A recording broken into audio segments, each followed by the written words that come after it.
Saintism, and you're watching AO Mecha Live.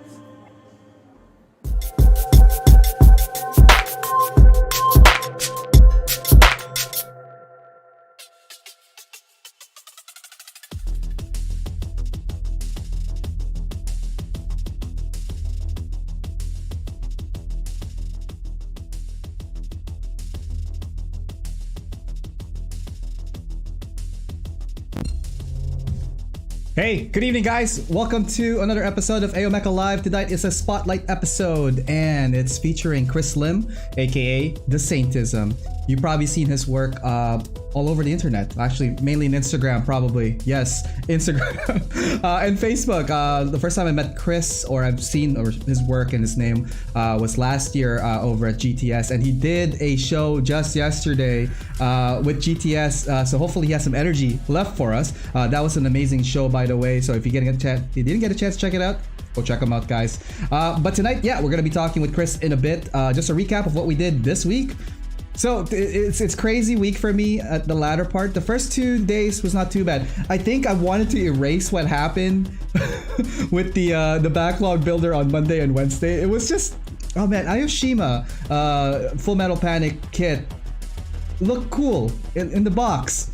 It should just stay in the box. It was not something I was happy about, but I love the challenge. I think that the kit itself was very challenging, and I think whoever's looking for an interesting build, something different, definitely not Bandai. You'll appreciate Bandai a little bit more after you build it. So anyways, that happened. And then today, May 1st, wherever you are in the world, and probably it's already passed, but it's the deadline for the clean versus weathered competition that USA Gundam and Zacharelius organized earlier part of this year. Yeah, hopefully you guys are, submitting. It's the last couple of hours left, at least here in the Eastern Seaboard. We still have the West and all that stuff to go. So I'm looking forward to seeing all your work, guys. All right, what else? Oh, right, this is what I built for it. I don't know, can you guys see it? Photos of this will be posted on all the social media fronts, and I must say that I love deadlines. At the same time, I hate deadlines because I am horrible with time management. But anyways, today is not a show about me. I just want to remind everybody that Clean versus Weathered is finishing up tonight. So yes, so Chris Lim, aka The Saintism, is our guest tonight. Looking forward to chatting with him. We're going to be talking about his work, his journey, a good recap of what he's been doing the last year since I first heard about him. He's probably up to a lot of trouble. So anyways, why don't we go take a look at what's going on with Chris. Hey Chris. Hey, what's up, Ariel? Yo, what's going on? Ariel. Right? Sorry, Chris. Oh, sorry. Oh man. So it's J. No, so it's Y. YJ. It's YJ. Pronounced It's as YJ. UG. Very confusing, right?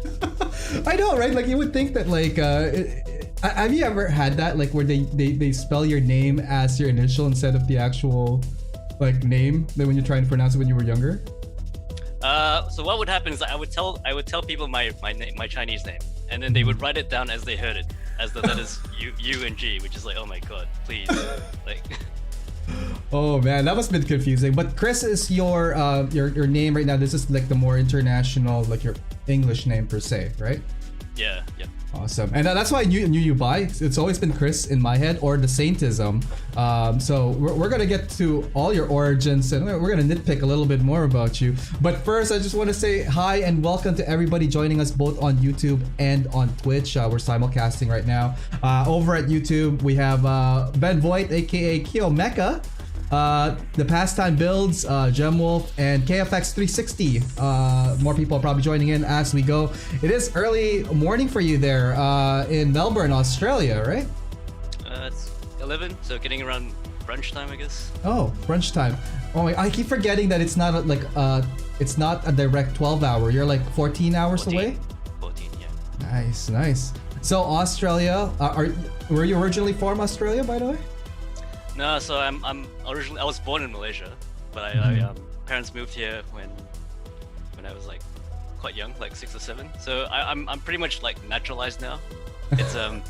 It's quite tough for me to like go back because like the weather doesn't quite agree with me. How about the food though? You must miss the food at least. Yeah, I miss the food. But you know what? Like like the standard here in Melbourne is it's quite high now. So like it's just pricey. That's all. Like. Do you find that like when you go back to have you been to Malaysia since you moved? Oh yeah, so I go back once every 2 years for like Okay. Chinese New Year. So, it's still a good chance for me to like go and eat and have a bit of shopping. Nice. It's just like the weather outdoors. It's just like, oh man, like so humid. So when do you go back? And I don't know, like do they say that you have an Australian accent when you try to speak with them? Or did you pick up the Australian accent? I think I can fit back still quite okay. Okay. Like, I don't I can still do that full Malaysian accent, I guess, I wouldn't know yet. It's like the things I want to experience Malaysia. It's still on my list. I want to do the whole Pacific Rim, Malaysia, Indonesia, a little bit of Taiwan, Singapore, and actually see people that I've had on the show because we have people already. Like for example, David Choco Falcon all the way from Singapore. We had Indonesia with Dre for a season opener this season, and Australia. Now we're gonna have to put your name on that. We're gonna have to go and tour, dude. Yeah, come hit me up when we can finally afford it. Travel. Yeah, I want to cross off Australia and Chris Lim at the same time. That'll be on my list. Awesome. So people probably seen your work mainly on your socials, which is Instagram, Facebook, and when people retweet or repost your stuff. And I was just telling everybody that the first time I saw you was almost last year when you were interviewed with GTS. Again, a lot of both our show, my show, and GTS has evolved so much in the last year, and I'm very happy that everybody's elevating. Speaking of elevating, your work has been consistently upping every time. Because I remember when we were looking at your work from last year, you totally ramped up in 2020. Is that just because you had a lot of time being at home, or you really wanted to take photos, man? You mean like the amount of stuff I built, or? Both. Created and posted, man. So I think from 2019 onwards, I had a bit more opportunity to work from home, and I was like, all right, I got this chance now. I don't know how long it's gonna last, so I'm just gonna go batshit insane and Right? max out the output, because I don't know when the good times are gonna end, basically. So Right. So my goal was just build as much stuff as I could, save it for a rainy day when I can't build, and then I'll finally go and take proper pictures of it, I guess. So with that being said, people obviously are familiar with your Instagram, where you mainly post this stuff. Some of your current works I saw also involve The Wing, The Testament, and we're gonna get to that. Really great stuff. But for those people who might not know you too well, maybe we could do a little bit of a background and introduction of who Chris is and who Saintism is. So why don't we go, and you provided some photos, which is great because I think this will give you guys a good insight of who Chris is. Why don't we go take a look at that? So let's start off with your name, the Saintism. Right. What was our origin story in this? So in 1997, when I think this movie came out, my brother, I was probably 13 or 12 at the time. My brother took me to see this. My brother took me to see this movie for some unknown reason, but it was about Val Kilmer doing really cool spy shit, and I thought, wow, this is so cool. And so when I went home, I went to MSN or ICQ, whatever was at the time, and the messenger service. Oh my god, you know how many people probably don't even know what ICQ is anymore? I don't know. Yeah. I don't know. Yeah. Sorry, when you went home. Yeah, so when I went home, my nickname's now Saint, just nice and clean. And then sorry. So the funny thing is I thought Val Kilmer was a really cool spy at the time, but it turns out he's a con man and a thief. Yeah. Oh my god, I remember that movie. So are you a con man and a thief in real life? Is that what you're trying to say, man? You guys will never know. So I was gonna compliment you. You look very dashing tonight as well, with your getup. So he had this on nice before the show, and I was like, man, I'm feeling underdressed. And I think tonight we went for the theme of something similar, like a spy / villain / con artist with our getup. So you look great, by the way, Chris. Yeah, my turtleneck's a bit flaccid, so sorry about that. Hey man, All good. I think we're gonna get the message through. So with that, the Saint definitely gave you inspiration to continue the name. And let's see here. Are we gonna continue on with some of your items here, like the next one, the game, or do you want to finish how the Saintism tied up? Okay, so like the Saint, it's a pretty generic name, right? So back in like 2008, when I was thinking about getting like a proper website or domain name, saint.com is taken. Yeah. Taken by Saint Machinery Incorporated. It's not even like a Catholic thing, probably, or like a church thing. Yeah, it's like the website is it's like from 1998. You look at it, it's like a relic. Oh like, my god! Whoever's sitting is it on still that, active? It's still there. It's still buy there. it. So I needed something, I needed to change that name to make it a bit more unique. So, what happened was, like, at the time, Street Fighter 4 was like really popular. So, I was just thinking about stuff I could add to that name to make it more unique, and I was searching for a while, and I remember like Street Fighter Alpha 3 had like this system like where you pick your ism basically, and it's like the style of the game that you want to system of the this game. Is some retro stuff, man. Nice. Yeah. So I thought, ism, and I'll just slap the /.ism at the end, and I got Saintism. And I think it works well because it's like, what's an ism, right? It's like a thing or a system of that person. So yeah, I think it fits quite well. It is, and it rolls out of your tongue pretty well too. Saintism. It's like to be a saint, or like to be. So because your work is very, very godlike, as most people would say. I don't know, man. I think I see a rolling theme here. Speaking of video games, why don't we continue on to the video game trend? And hang on, I think I got some photos here with your friends playing some. Is that you? Hang on, it's not going. Let's try this again.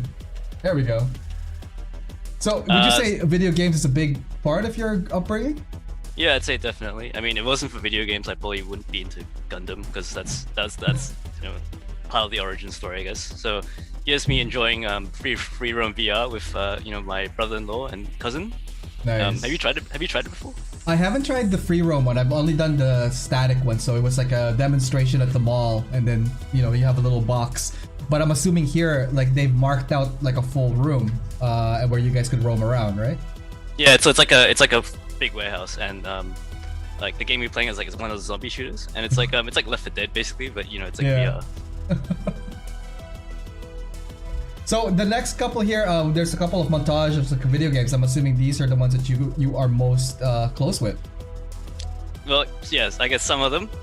So I grew up in like the 90s and late 2000s. Arcades was like the big thing. So see, that's another thing too. Like, you don't look the age, man. When I was looking at when I first got your photos, and I remember from last year, I totally forgot about your age when we were talking about this. Dude, you look super young for your age. And I'm giving you a compliment here, because like my Tupperware is probably not as superior as yours in regards to age preservation, right? So yeah. So yeah, growing up with these video games, right? Yeah. So Wing Commander was probably one of the first PC games I ever played, and that's probably what got me into like sci-fi in general. Phantasy Star Online, like when the Dreamcast came out, it was like the first like online MMO. So I dunked a good few years into that. Super Robot Wars, part of why I love Gundam and Mecha so much, I guess. So like it's like a complete celebration of like everything I love, basically.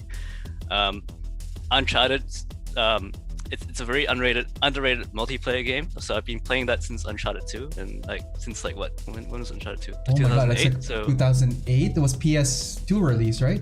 Yes, PS3. Yeah, PS3 is like one of the first launch games for PS3. So I still play that on a regular basis, even though like Uncharted 4 is like 5 years old at this point. Yeah.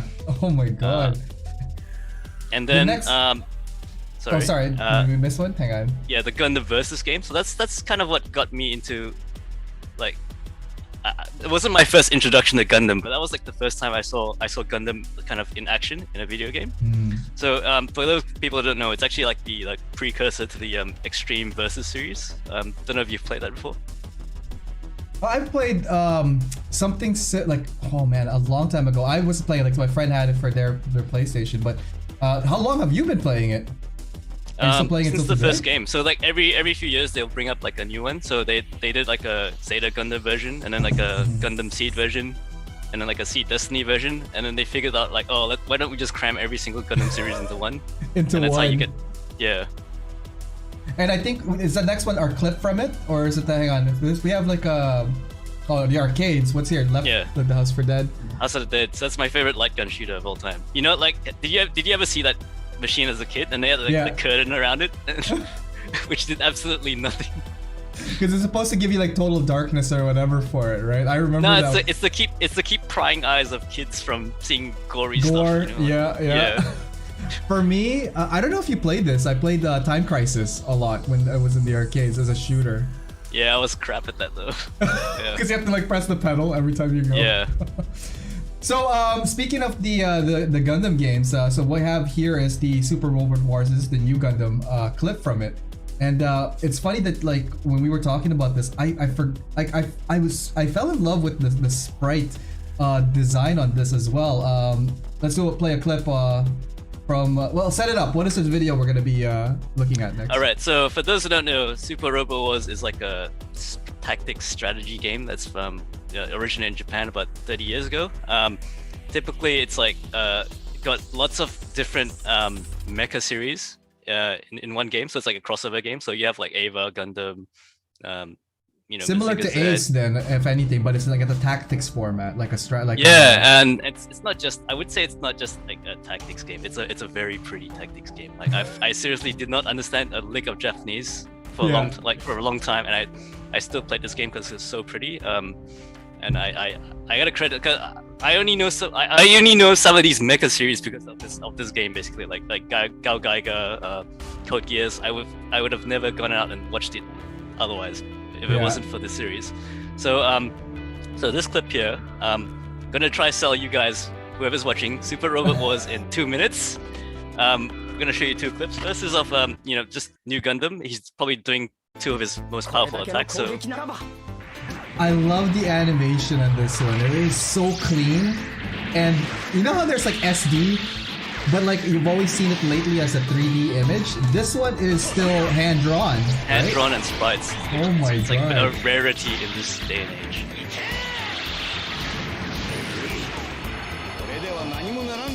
That is awesome. So that's one. There's another new Gundam one, I think, straight after this. Yep. Yeah. And guys, like, if you are not sold on a game like so pretty as it, I'm actually like gonna probably get this for the Switch. We were just talking about this earlier on. I wasn't aware that it was out for the Switch as well, so just a heads up. You'll need to import it though, because it's like due to licensing issues, it's like officially not available in the West. But it comes in translated, right? Yep. So it's in English, as you can see.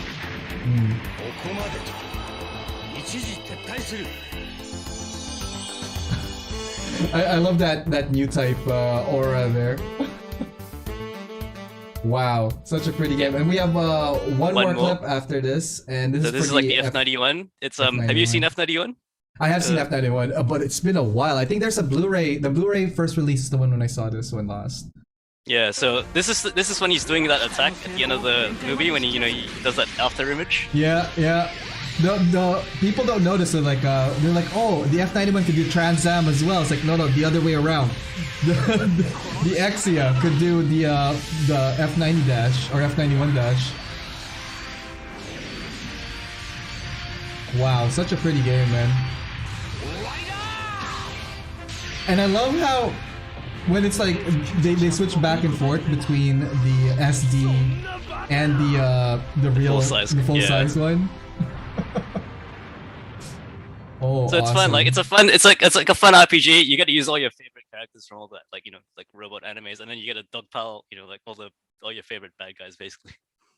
That's right. Now, that's something I want to get into eventually, because like I think for me, tactics is just like it's I don't know.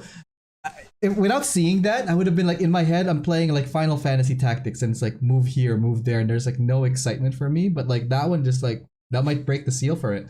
Now, we were talking about artwork earlier on, and you actually did some digital art yourself, right? So I kind of dabbled in a bit back in like 2013, I think.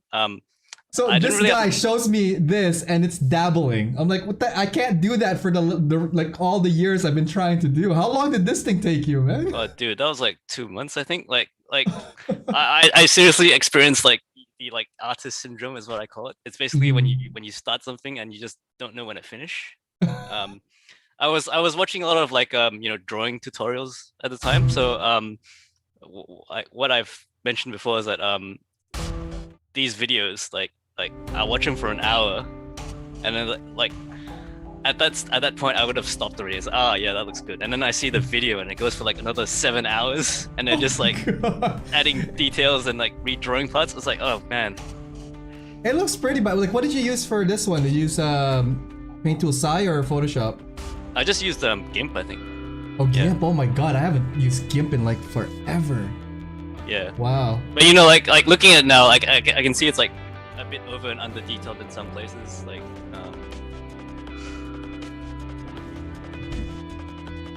yeah, I can see it's a bit like over and under detailed in some places. So like still amazing. It is what it is. I probably won't go back to that like until I have like a lot of free time, I guess.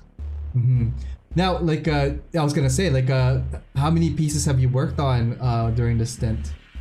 Probably did about 4.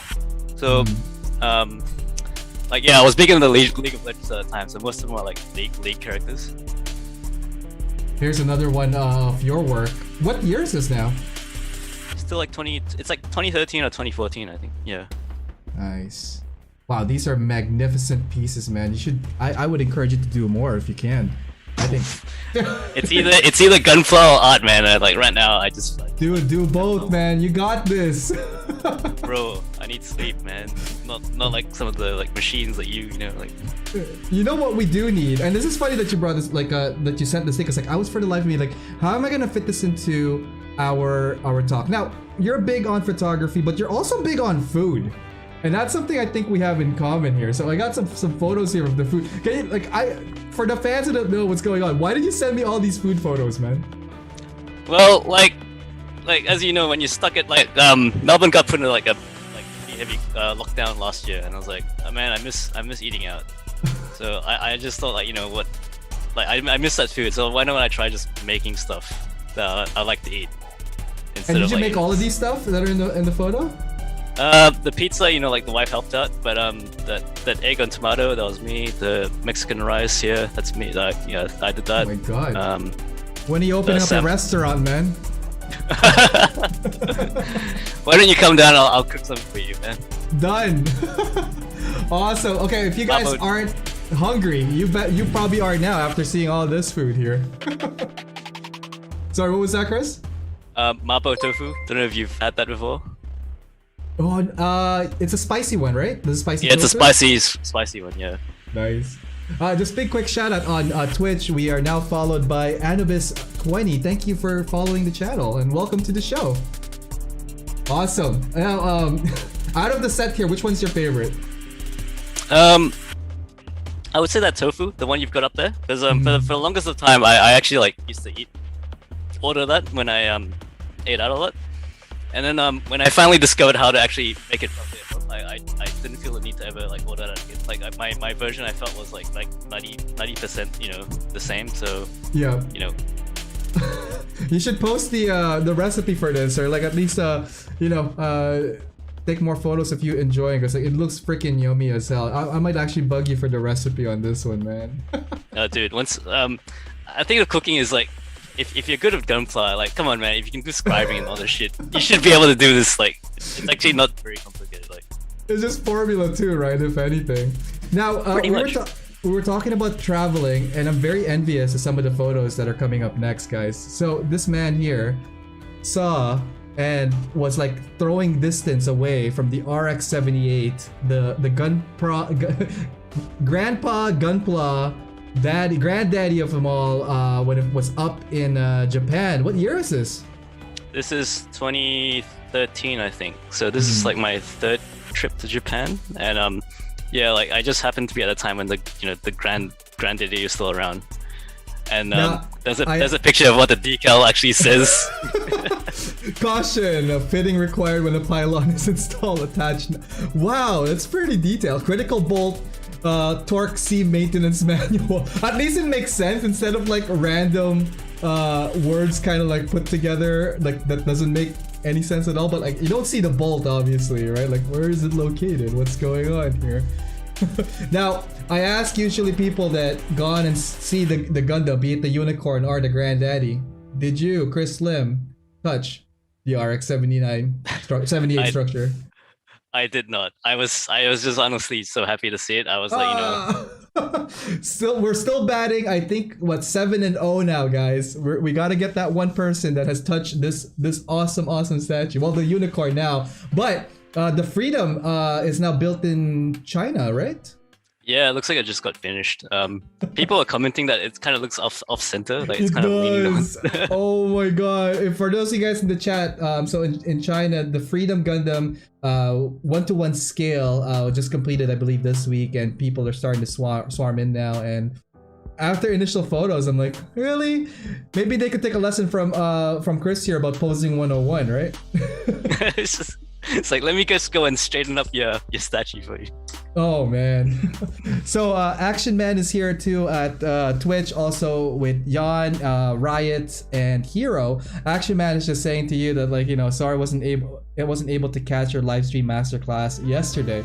Oh man, I was listening into that one too, and it was a really good show and presentation there, Chris. So kudos on that. But yeah, Adrian, if you missed it, you're gonna have to go to their Twitch and watch it again or something. Oh no, it's gonna be up on their YouTube, I think. It's gonna be up on YouTube. Yeah. Or you can watch the VOD on Twitch anyway. But shout out to Action Man. Like, love your work. I always save it. So you know, thanks and keep doing what you're doing. What? Action Man has a fan? Adrian, come on, man! Big shout out to this guy right here. So what was Japan like for you? Was that your first trip going there? So it's my this what you see in the photos. That was my third time back, so I had a better idea of what I was doing. It was pretty much like my me taking the wife around, I guess. So I was like I've been there so many. I've been there like 5 times now. So I think like for my next holiday, like I feel bad if I go back to Japan, not to see something else. Yeah. Get a freaking katana sword made up. Like, go to the mountains, find a blacksmith, and bring back like an actual like forged samurai. I'm just saying. That's what I would do if I had the money and could travel. Now, this is from the Gundam base, right? Or is this? So it's a Gundam cafe. It's cafe. Yeah, it's in Odaiba, so I'm not sure if it's still there. But like when I went in, there was like selling like really weird stuff, like beam saber umbrellas and like. Actually, let's go back to the beam saber umbrella. I dig it. Did you buy one? Nah, I didn't. I was looking to see if they have a heat hawk, and what would that look like if it was a heat hawk, right? And then we have some what is it, like some kind of pastry it's or yeah, it's like some kind of pastry, red bean pastry, I think. Like you get your Gundam. It's definitely from the 1979 model, that's for sure. Awesome stuff here, man. It must have been fun. Wow, beam churros. They'll pretty much market it. Now, here's the question though, like in regards to prices, like do you find that like they overcharge a lot of stuff here? Is it like a touristy price or is it like moderately priced? I actually can't remember because that was like 8 years ago. I honestly can't remember. Obviously, when you go buy kits, like it was all. I don't think Gundam Base was actually operational at the time. When I went in, it was just displays of built kits. But there was like a small van out front selling kits, and it was like all MSRP compared to like like the electronic stores. Oh man, it fell out of the freaking factory down the street. Over at YouTube, big shout out to people that are just joining in. I see Gumplarazzi, Chris are on YouTube now. Let's see, Mercenary is here, and Ben is saying Mabu Dofu, yum. There we go. You have a fan of your food here. Over on Twitch, a couple of comments here. I'm just gonna read them out. From Jan, whoever planned the Built Freedom need to watch masterclass yesterday on how to pose. Yeah, we were just Totally just talking about that. Just will upload episode on YouTube. Nice, nice. Likewise, Chris, I'm a huge fan of your work as well. If I was inspired to be a builder, I could definitely say to myself that I want to be like Saintism. Oh, that's so nice of you. No, thanks, Adrian, thanks, man. shout out. All right, let's continue on. I think that's the end. Is it the end? Oh, we got one more. Oh, this is the one when it's lit at nighttime. Have you seen? Yeah, so go ahead. Yeah, I had to go back at night and see it. Like seriously, like what? I had to spend the whole day there and I see it during the day and then during at night. And at night, you can see it lights up. Now, which version do you prefer the most, the night or day? I think just the day one, just you can see everything clearer. I think the night one doesn't look as nice in the photo, but it does look quite nice in person. Well, yeah, but holy cow, 1-to-1 scale. This is as close. Well, now they have the new 1-to-1 scale, the F version. The foo. The foo. So with this one, I remember there was some kind of animatronics, right? Like it's like blowing steam off the chest or something, and it's looking up and down or something like that. I think it does the steam out the vents. I can't remember if it actually moves. To be honest, yeah. Wow. So what were some of the first thoughts that you saw when you saw it? When the first time you saw it, what were some of your first thoughts about it? Dude, I was getting shivers, man. I was like so giddy, like just taking it in. So it's like Christmas all over again, eh? Nice. Yeah, pretty much. It's like you go there to like worship it, you know, like you go on the pilgrimage and like it ends up there and you just look at it. Man, I would have totally like hopped the fence and just started touching it, man. But that's just me. Next time we're in Japan, if you and I are there, man, you're gonna be my lookout, alright? Or you touch it first, I'll be your lookout. Now, speaking of Gundams, it's a perfect segue, I think, to our hobby. So, obviously, Gunpla is a very big thing about your hobby now, very influenced with the Super Robot Wars earlier on. Video game and sci-fi upbringing. I mean, who wouldn't be? Like, I love Transformers. I loved, watching Robotech, anything sci-fi related. I grew up with Star Trek and Star Wars, so it's like, this Gunpla, to me anyways, it's like, it's a fun hobby, it's a fun genre. But for you, what was your journey like when you started with Gunpla and hobby? Like, where did you start? What were some of your first kits? Well, as you can see there, the 1/60 no grade strike was my very first kit. I just realized we have a date here too. Dude, it's like the olden days when you timestamp the photo, it like slaps it on there. No, you want to see olden days? Look at the icons back there. Yeah, and like holy cow. And like you have to like torrent all that stuff or go to the anime store and rent the VHS. Sonic, holy cow, this is like, oh my god, this is like a VGA, SVGA screen right here, man. Yeah, dude, SVGA. What's the resolution? 640 by 480. I think mine when I first started was like 320 or something, man. But like, yeah, wow, this brings back a lot. And that's another thing too. Again, very misleading. We were talking about our age pre-show, and I just told you like I got carded not that long ago because of how I look. But dude, like when I first saw you, I was like, wait a minute, this guy's like probably like 25 or something, right? Holy cow! I could pass for 25, I reckon. Like you, I got carded when I went to buy like cooking alcohol over all things. Like, sir, are you legal enough to like drink that? I'm cooking with this, but are you legal enough to do that? So the strike. So it looks like you started off with the Gundam Seed series, right? Yeah. So like I knew about Gundam before Gundam Seed, like just based off my friend who's trying to get me into it. But the only things he could ever show me were like stuff in Cantonese. I couldn't understand anything. So when I played the game, the Versus game at the time, and this Gundam Seed was the first series that I could get access to and watch. So I was watching it as they aired in Japan, and then they got fan sub basically. So I fell into love with it pretty quick. Like, do you remember watching Gundam Seed? Or? I did. So it's funny so you saw it 2003. For me, I didn't hear about it till 2005 or 6 because it was dubbed for North America release. So when I saw Seed for the first time, it was in YTV, I was not building any Gundams for a long time. My first Gundams were in Gundam Wing, so that was my first introduction to Gundam. But Seed brought me back. It's like I caught the first episode. It looked pretty good. The animation is modern. They're using CG for the for some of the 3D, like the Archangel, work. yeah. Exactly. Yep. So that caught my attention because they're using modern technology. The artwork's updated, and it's kind of a retelling of the RX-78 story where they found they were trying to destroy it and find it. But pretty much, Seed was a beat for rewrite. beat, right? Yeah, up to like halfway point, it's like almost beat About for halfway beat. point. Yeah. Exactly. Yeah. Like stolen ship, kid pilot, kids on board the ship, that kind of stuff. So my first Gundam 2 was the Strike. Is this the 1/100 scale or is this the 144? 1/160. It's a one. It's the big one. It's like the no grade. grade. Yeah. Yeah. Oh my god. Wait, is that the one that was compatible with the weapons pack, or is this just a standalone one? Yeah, so they made two versions. One was like the standalone one. It just came with like the shield and beam rifle, and then like they did a dick move and then released the whole set like a couple of months later. It's like, oh shit, I gotta fight again. Like Did you end up getting it? Yeah, I did, and I ended up with 2 strikes, like 1/60. Well, the thing is, like, you can never have enough parts. Like, you can have too much parts. It's always good to have spare parts. But man, these ones I remember.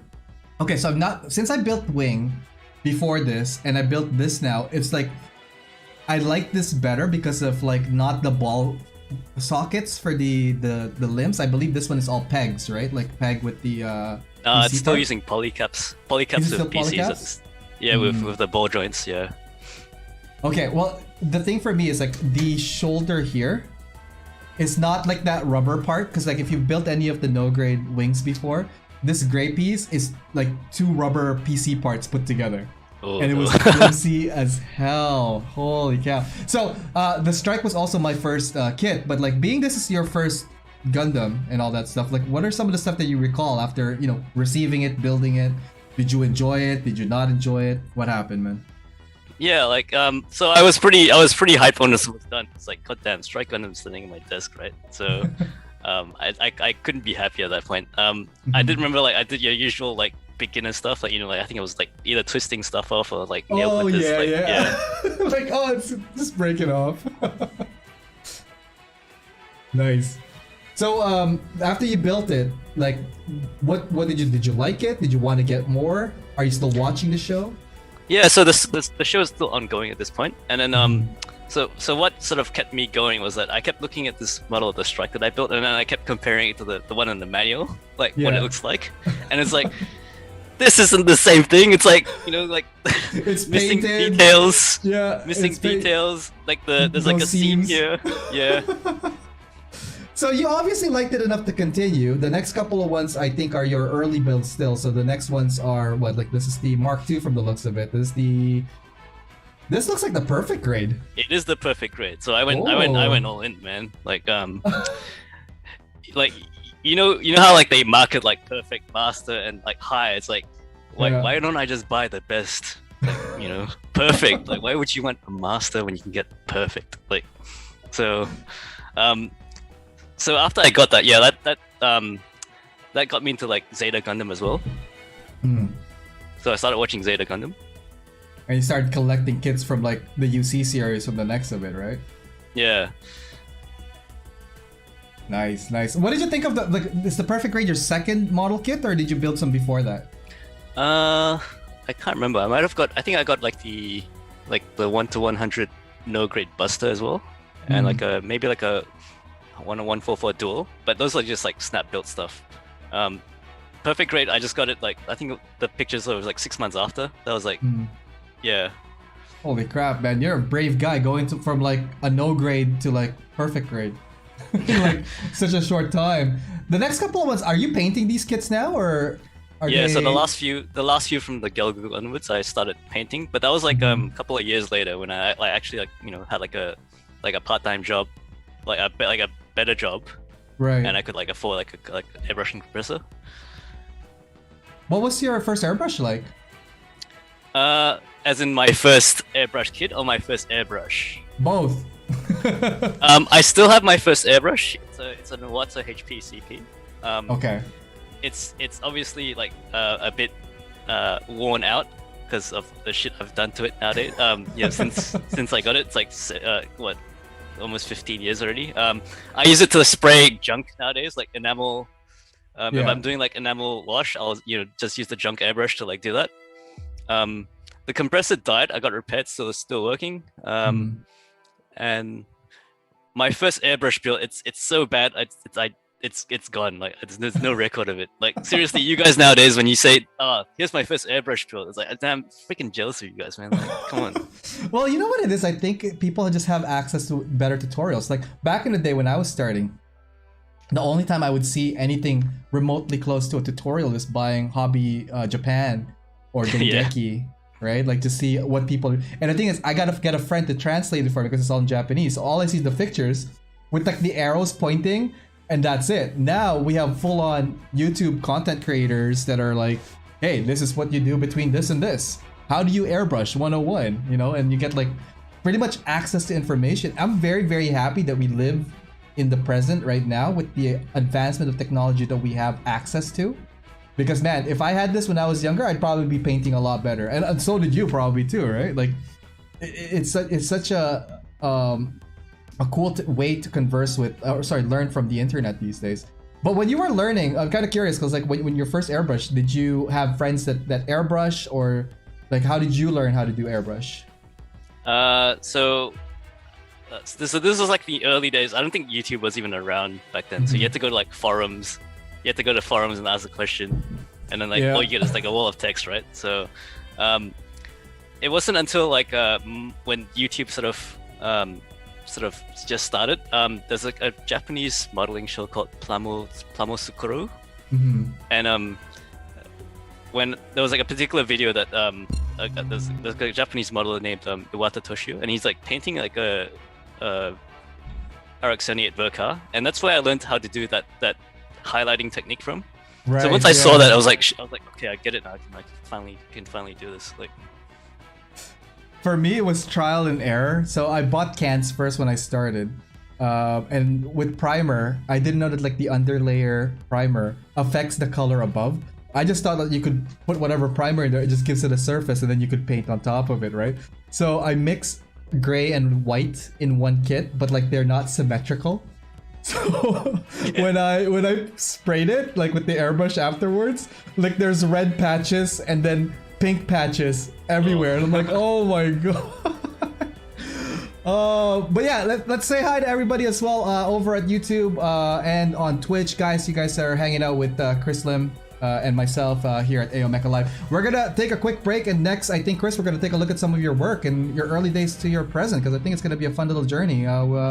You progress in your projects, man. Yeah, sure thing.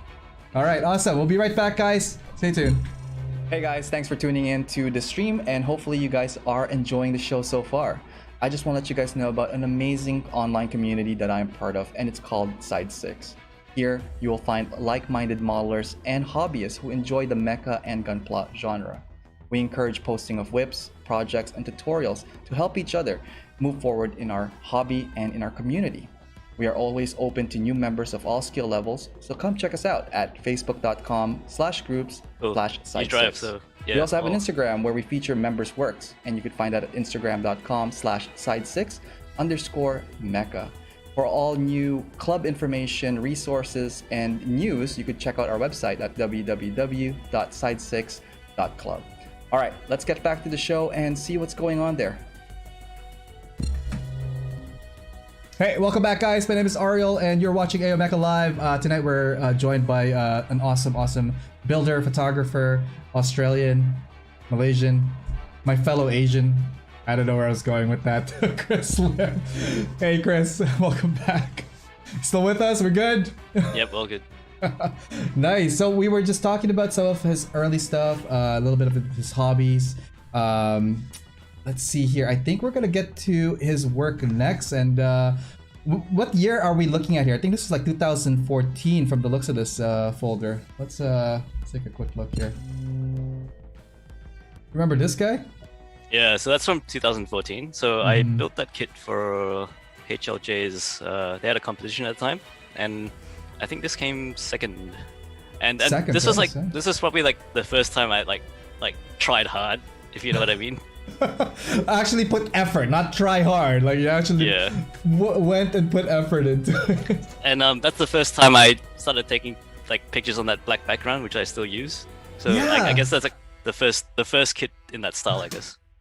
And the thing is, like, your style is very consistent. What I like a lot about you, especially because like you could tell right off the bat, it's like, yeah, that's Chris's photo right there, or at least once people get to like closely imitate it. Now, tell us about your first competition. I'm assuming this is your first competition or your first competition won. Yeah, so first competition.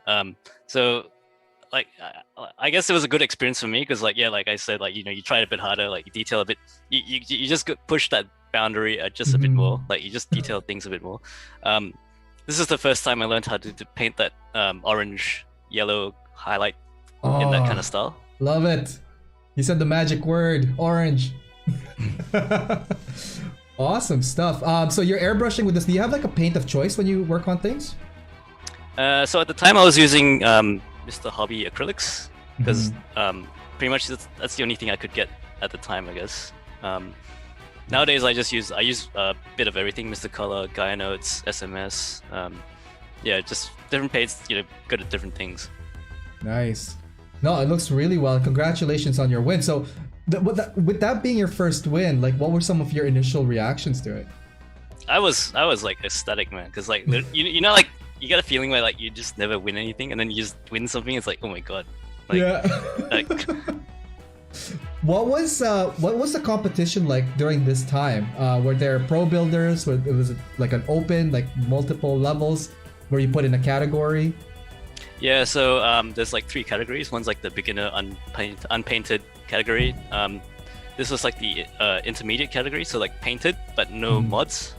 And then there was like an advanced category where it's like anything goes, I guess. Right, like modifications and all that stuff to it, eh? Nice. Yeah. Here's a couple of things here on YouTube. Gundam in the Window, Australia gang. It looks like you got a fellow Australian in the chat there at YouTube, as well as Ben Voigt Kiyomeka. He's saying, what is a good learning reference for where to learn about his highlighting technique? Which YouTube channel did he mention? So you gotta Google Plamo Tsukoru. Maybe if you can put the link in the chat or like Sure. in the VOD afterwards. What was it? I'll just type it in right now. Plamo. Yep. TSUKUROU. Okay. Yep. There And you guys are. it's like a series, a very old series, like a Japanese TV show, and it's just like got lots of modelers, Japanese modelers. Like it's got, basically following them as they build a kit, and Nice. you'll see like guys like Naoki. There's like an episode on him, and I find it quite interesting because at the time he's like these guys like painting with no mask on in their apartment. And then like there's one in the Naoki episode, he's like finished painting and he's literally like lighting up a cigarette next to his painting booth. With all the fumes and all the things Yeah. out there too. Nice.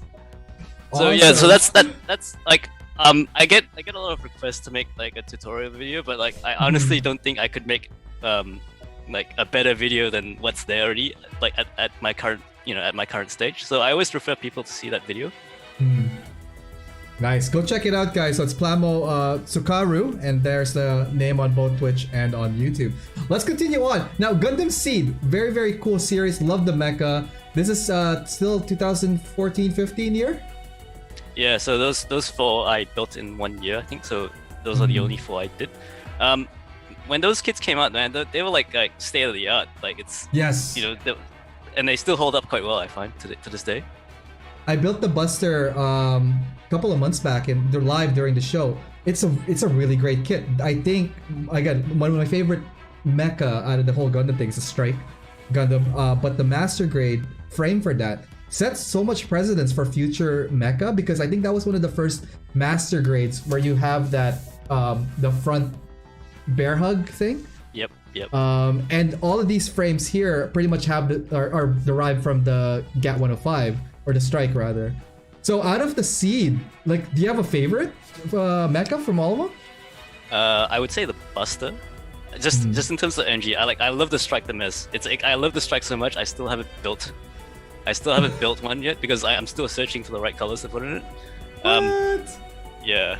I think the Buster and the Duel, those are my two favorite like seed kits. Just because of like the boxy shape and Yeah. like the Buster especially because I use that as like my my suit in like versus games. Ah, nice. Do you like the EXRTA as well, or just the mobile suit? I think he's part of the package, like because when you pick Buster, you get the EXRTA in the game, so you know like he's like a pretty chill, funny dude, right? So you know. Yeah. He's very one-liner. We were just talking about one-liners earlier on too. And then like you know he's got that great like when he. So you've obviously loved Seed, but now we're getting into the build fighters. Did that like give you a more fuel to continue on with building? Yeah. So when was Build Fighters? Like 2015. Ooh, 15, So- 16, yeah. Yeah. So when I saw the show, I got caught in the hype, man. Like it was either this or the Build Burning. That was like, sorry, it was probably it's the Portent, the green one. Just then. That was my first ever HG kit, I think. I had never built. I had never painted or built. I'd never painted a HG kit. You've not painted a HG, so it's all been either perfect grade 160 or master grades then for Yeah, the Seed line. So this was my first high grade kit, and like when I built it, I was surprised how quick you can get it done. Like you open the box and it's like what 3 runners or something. It's like oh. Oh, some are 3 runners, some are actually more complicated. Funny story about that. So if you guys are just tuning in now, and for you guys that are entering, USA Gundam Store and Zacharelius has a contest that's ending today, which is the Clean versus Weathered. And I just finished my build and submitted it, and that's what pretty much took up most of my day. But to back to how that ties in with our conversation, my original kit that I wanted to enter for that was the master grade. It was a Tallgeese 3. I had the whole design planned out. I even had the 3D printer lined up to do some custom on it. Work, life got in the way, so I had to swap out for a high grade, which I love still. And that's the thing though, I find high grades are really fast to put together, but they can be very intricate as well, right? Like, so with your first experiences with the high grades, you know, what was that like? Were you like, hey, this is pretty cool, or like, master grade? Did you explore a bit more on the high grade side? Yeah, so after painting that stuff at that scale, I find it's since you can do it very quickly, it's like a very good pick me up, Yeah. decompress, like palette cleanser, kind of project. Mhm. So typically like if you can have if I have like a small kit going into a big kit build at the same time, it sort of helps keep that kind of energy up. I find. Yeah, it's like a snack pretty much. You have the big meal, but then you have like snacks in between, just so that you don't get tired of the exact same project or something. So this build is amazing, by the way. I love the fire effect. How is that achieved? So if I remember correctly, you paint the hottest part first, which is like the white, closest to the edge of the inner edge of the fire, and then you just sort of blend in like lighter tones of yellow and orange, and then you end at red, which is like I guess like the least hot part of the fire, like at the tips. Wow, that is awesome. Are these all airbrush? Yeah. So since 2007, everything's been airbrushed. Yeah. Nice. But you still hand paint some of the details, or like how do you get Oh, into no. the small? Cannot hand paint for crap, man. What? No hand painting. All of these are airbrush? Yeah. Holy crap, man! Like I find that like if you can do a really good airbrush job and you do a crap hand paint job next to it, it really like ruins that clean look. Yeah. So Yeah. I'll just try airbrush everything. Like Wow, this is a small kit. I recently built this one. That's all airbrush as well. yeah. My God, you're crazy, man. They shouldn't call you saintism. They should call you crazyism. Awesome work. So after building a few high grades now, is there something that stood out for you, saying like, hey, this is my favorite build from this high grade line? That build burning was pretty nice. I also did a couple of RGs at the time, but you know, like as you know, like the RG early RGs, like they just fall apart. It's really kind of crap. IBO, like this graze that was on the screen. So when I went to Japan in 2016, I think that was like mid first season of IBO. Yes. I actually hadn't started watching it at the time. I actually binge watched from the start and up to the current episode on the plane. And when I got off the plane, I was like, give me the IBO. I had to go search for the kids. The frames on these IBO kits are still one of my favorite. For a higher grade, you get like almost like a full skeletal system that you could like, for people who customize anyways, like it's definitely something fun to do. Now, question for you. I know we have a lot of like photos here. Great recolor, custom color, effects color. Have you stepped into kit bashing, customization, modification, that kind of stuff? So I don't do really mods that much, mainly because I don't feel I could do it at the level which I can, at the same level at which the photography would make it flattering, if you know what I mean. Okay. Yeah. Like for me to go and learn scribing, it would just like when you take a picture of it with a really good camera, you can just see all the mistakes basically, and for me like lines and all that. Yeah. So you're keeping it like nice, but it's like, again, with the recolor, it really brings out the details of it. The highlighting I think is key, because like when you force the highlight to this, it just pops it out a lot more. So awesome stuff. Yeah, and because I don't do any scribing or extra detailing, like I just that's how I get my extra like pop, I guess, like with the highlighting.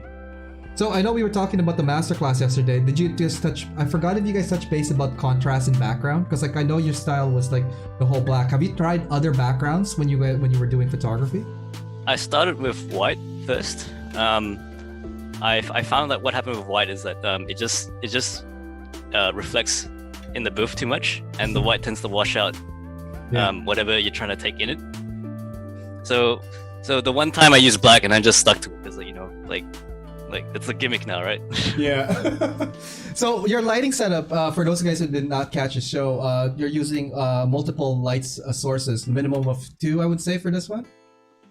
So this probably using 6 lights. So two at the top, 2 on each side, 2 at the front. So it's like almost like 7.1, like. Holy crap! You could hear a light drop. When you drop a light and you hear the light because it's so bright. Dude, actually, did you watch that? Did you watch Next Generation? Was that? Yeah, like Star Trek. Yeah. Yeah. Yeah. Do you remember like 4 lights? 4 lights. There are 4 lights. Oh my God! You are now my favorite person for making that reference. It's very rare to get a Star Trek reference here, and Chris, thank you so much for that, man. That was awesome. So right now, like with 6 lights, I could see that. Like I was using 2 lights earlier. Actually, no, that's a lie. I used 1 light earlier on for the photos that I submitted because the sun was still out. I just opened all the blinds and like natural light was coming in already. So that was like my my main light. And then I had like a couple of 1 ring light at the back as the ring light for it. It does the job, but like with 6 lights though, like do you find that like there's 1 main light, or do you tend to use 2 main lights when you're lighting yours? Hard to say. I mean, I've always mostly ever had them on, so I've never really experimented with like different combinations. I mean, if I turn some off, it just look a bit more like moody, I guess. But that's not what I'm really going for. So nice. Hey guys, don't forget to check out that masterclass when that is uploaded. Next up here, this was the kit that you sent to me as your preferred project. What's the story with this guy here, man? So this was the last kit I built before my son was born. So I don't know, like maybe I just like it's special to me in that way, I guess. Yeah. And then after I posted it, it's it's been like 5 years since I posted that, and it's like it's been going around on the internet, I guess. So like if you've ever seen like that Thunderbolt, that was me, I guess. Like, you mean this Thunderbolt, this kick-ass Thunderbolt? Look at this awesomeness right here, guys. Freaking A. It is definitely one of my favorite images that I've received to date. Just because number one, you did such. My favorite is this, and you know that already.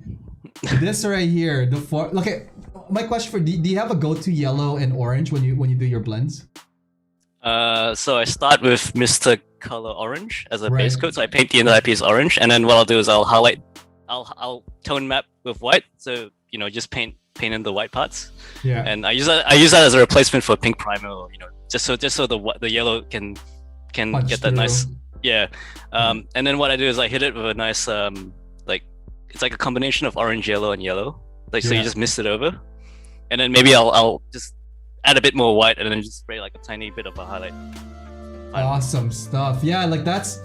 I tend to lean on the yellow orange when I do this, but like I've seen people, and now you've just confirmed what I was thinking too. He probably uses the white for this one as his color, because like this one right here is definitely a punchy color right there.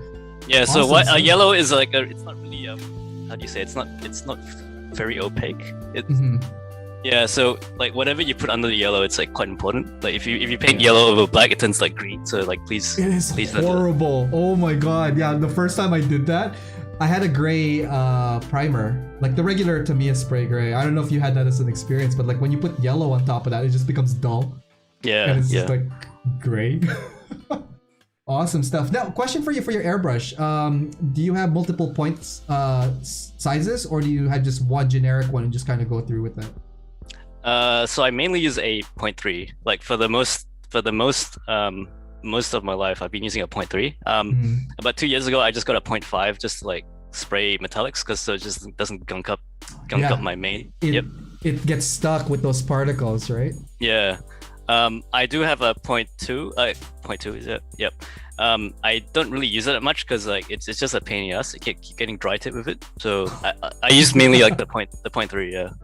Now, do you have a go-to brand? Are you still with Iwata, or have you switched over to like Pash or Badger, or what's the other one, Hardened Steel? So I have like 5 Iwatas and one SMS Dragonair. So, How is that? I've seen that gone around. Like, do you like it? Like, what can you tell me about it, man?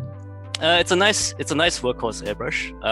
It's not like machined steel or aluminium like the Iwata, but it feels like a very good like expensive ballpoint pen, if you know what like a fountain pen. Yeah, that's the Nice. job, and it's much cheaper than Iwata. And in fact, I would say like if you had a choice of buying 2 Dragonairs or Iwata, maybe the 2 Dragonairs are like a good option, I guess.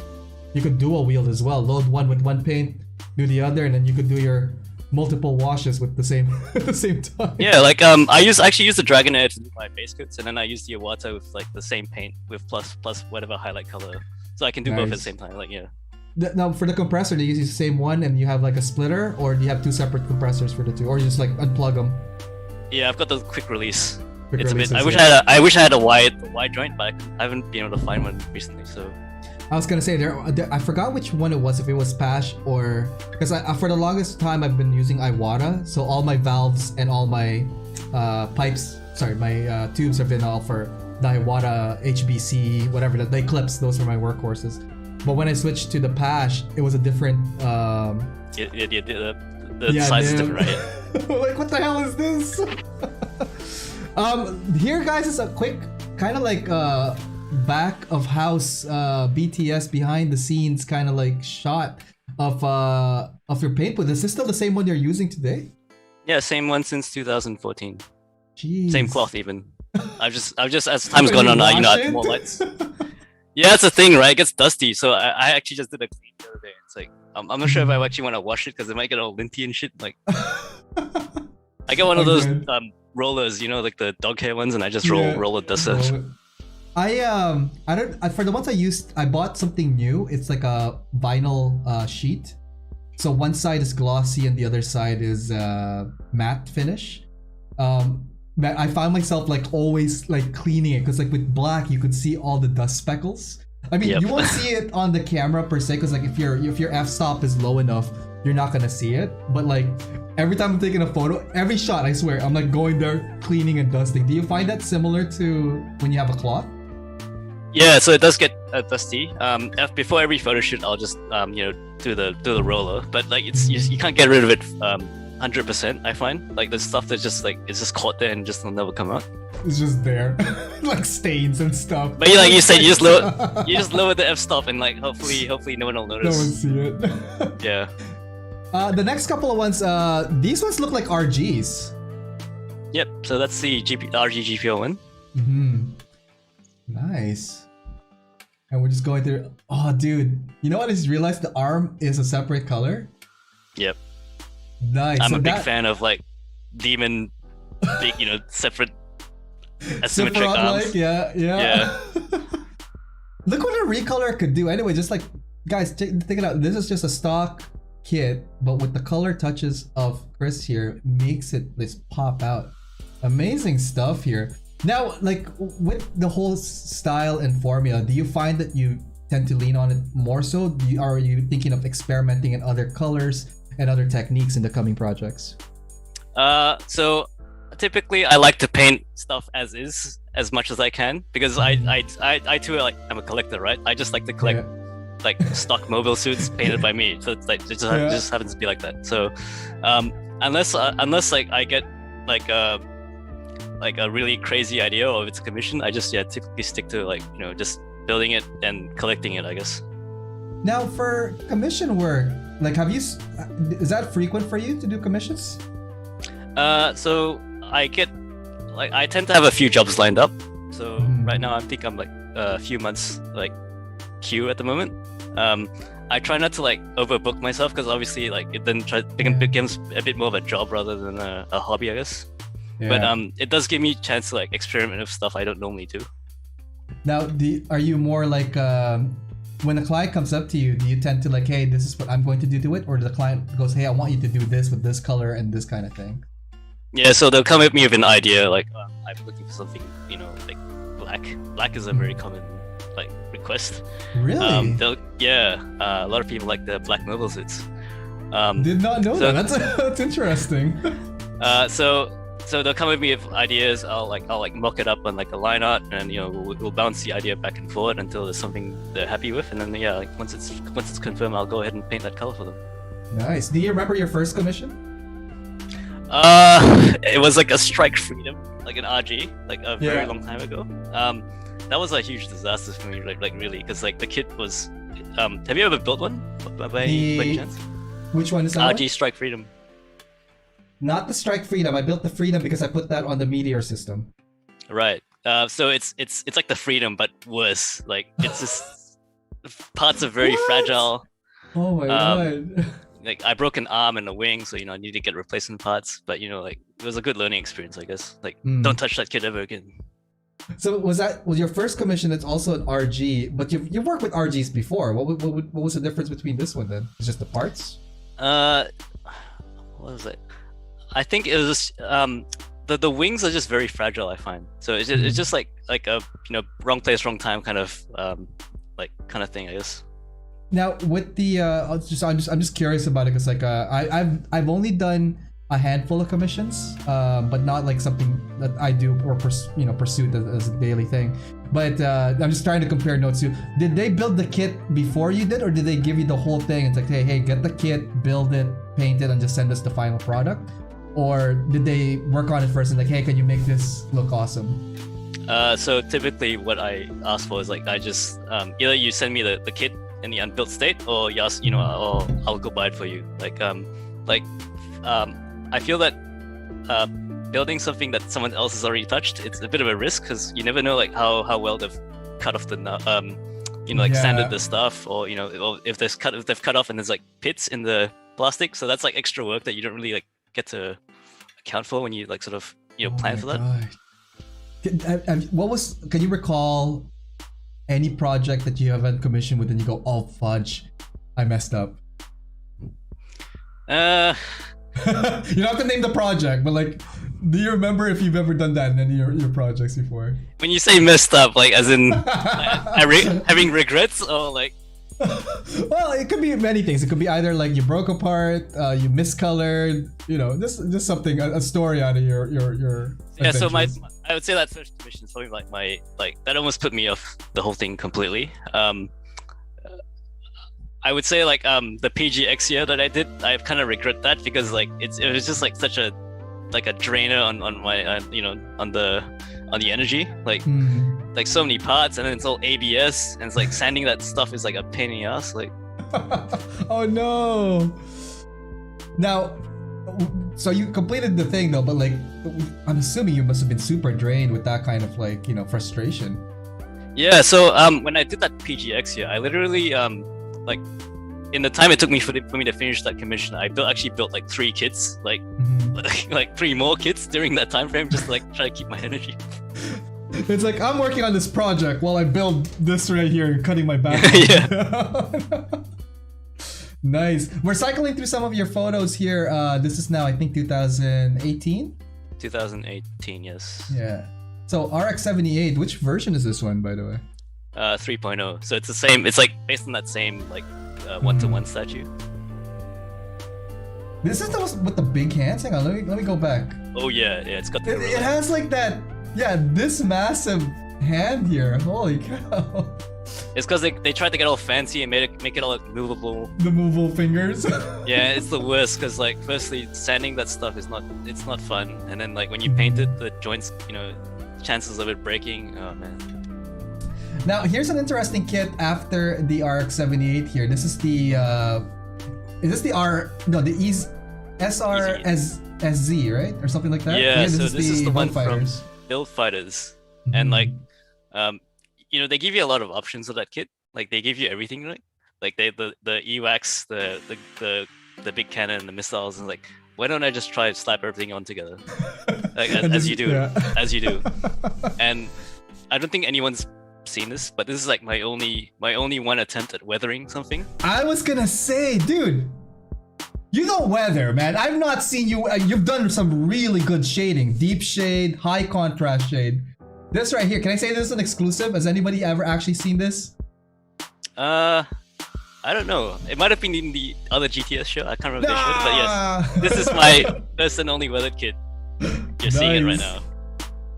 Soak it in, guys. He can do outside his comfort zone, and I think that's good. I enjoy this. It looks really. That's why I was like, wait a minute, this is something different. At first I thought it was shaded, and then you're gonna come to me and like, yeah, I shaded all the weathering with my airbrush. I'll be like, okay, there, Saint Nick of like freaking weathering.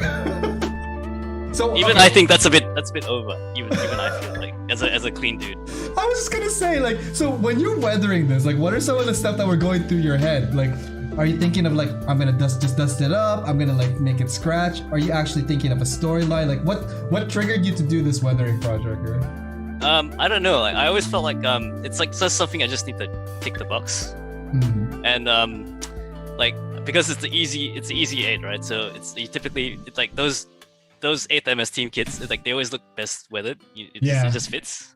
Yeah. Gritty and all that. Yeah. Yeah, and I'm always like giving people shit. Oh, that's over weathered. So I thought like maybe now I'll just try just to like see how easy or difficult it is.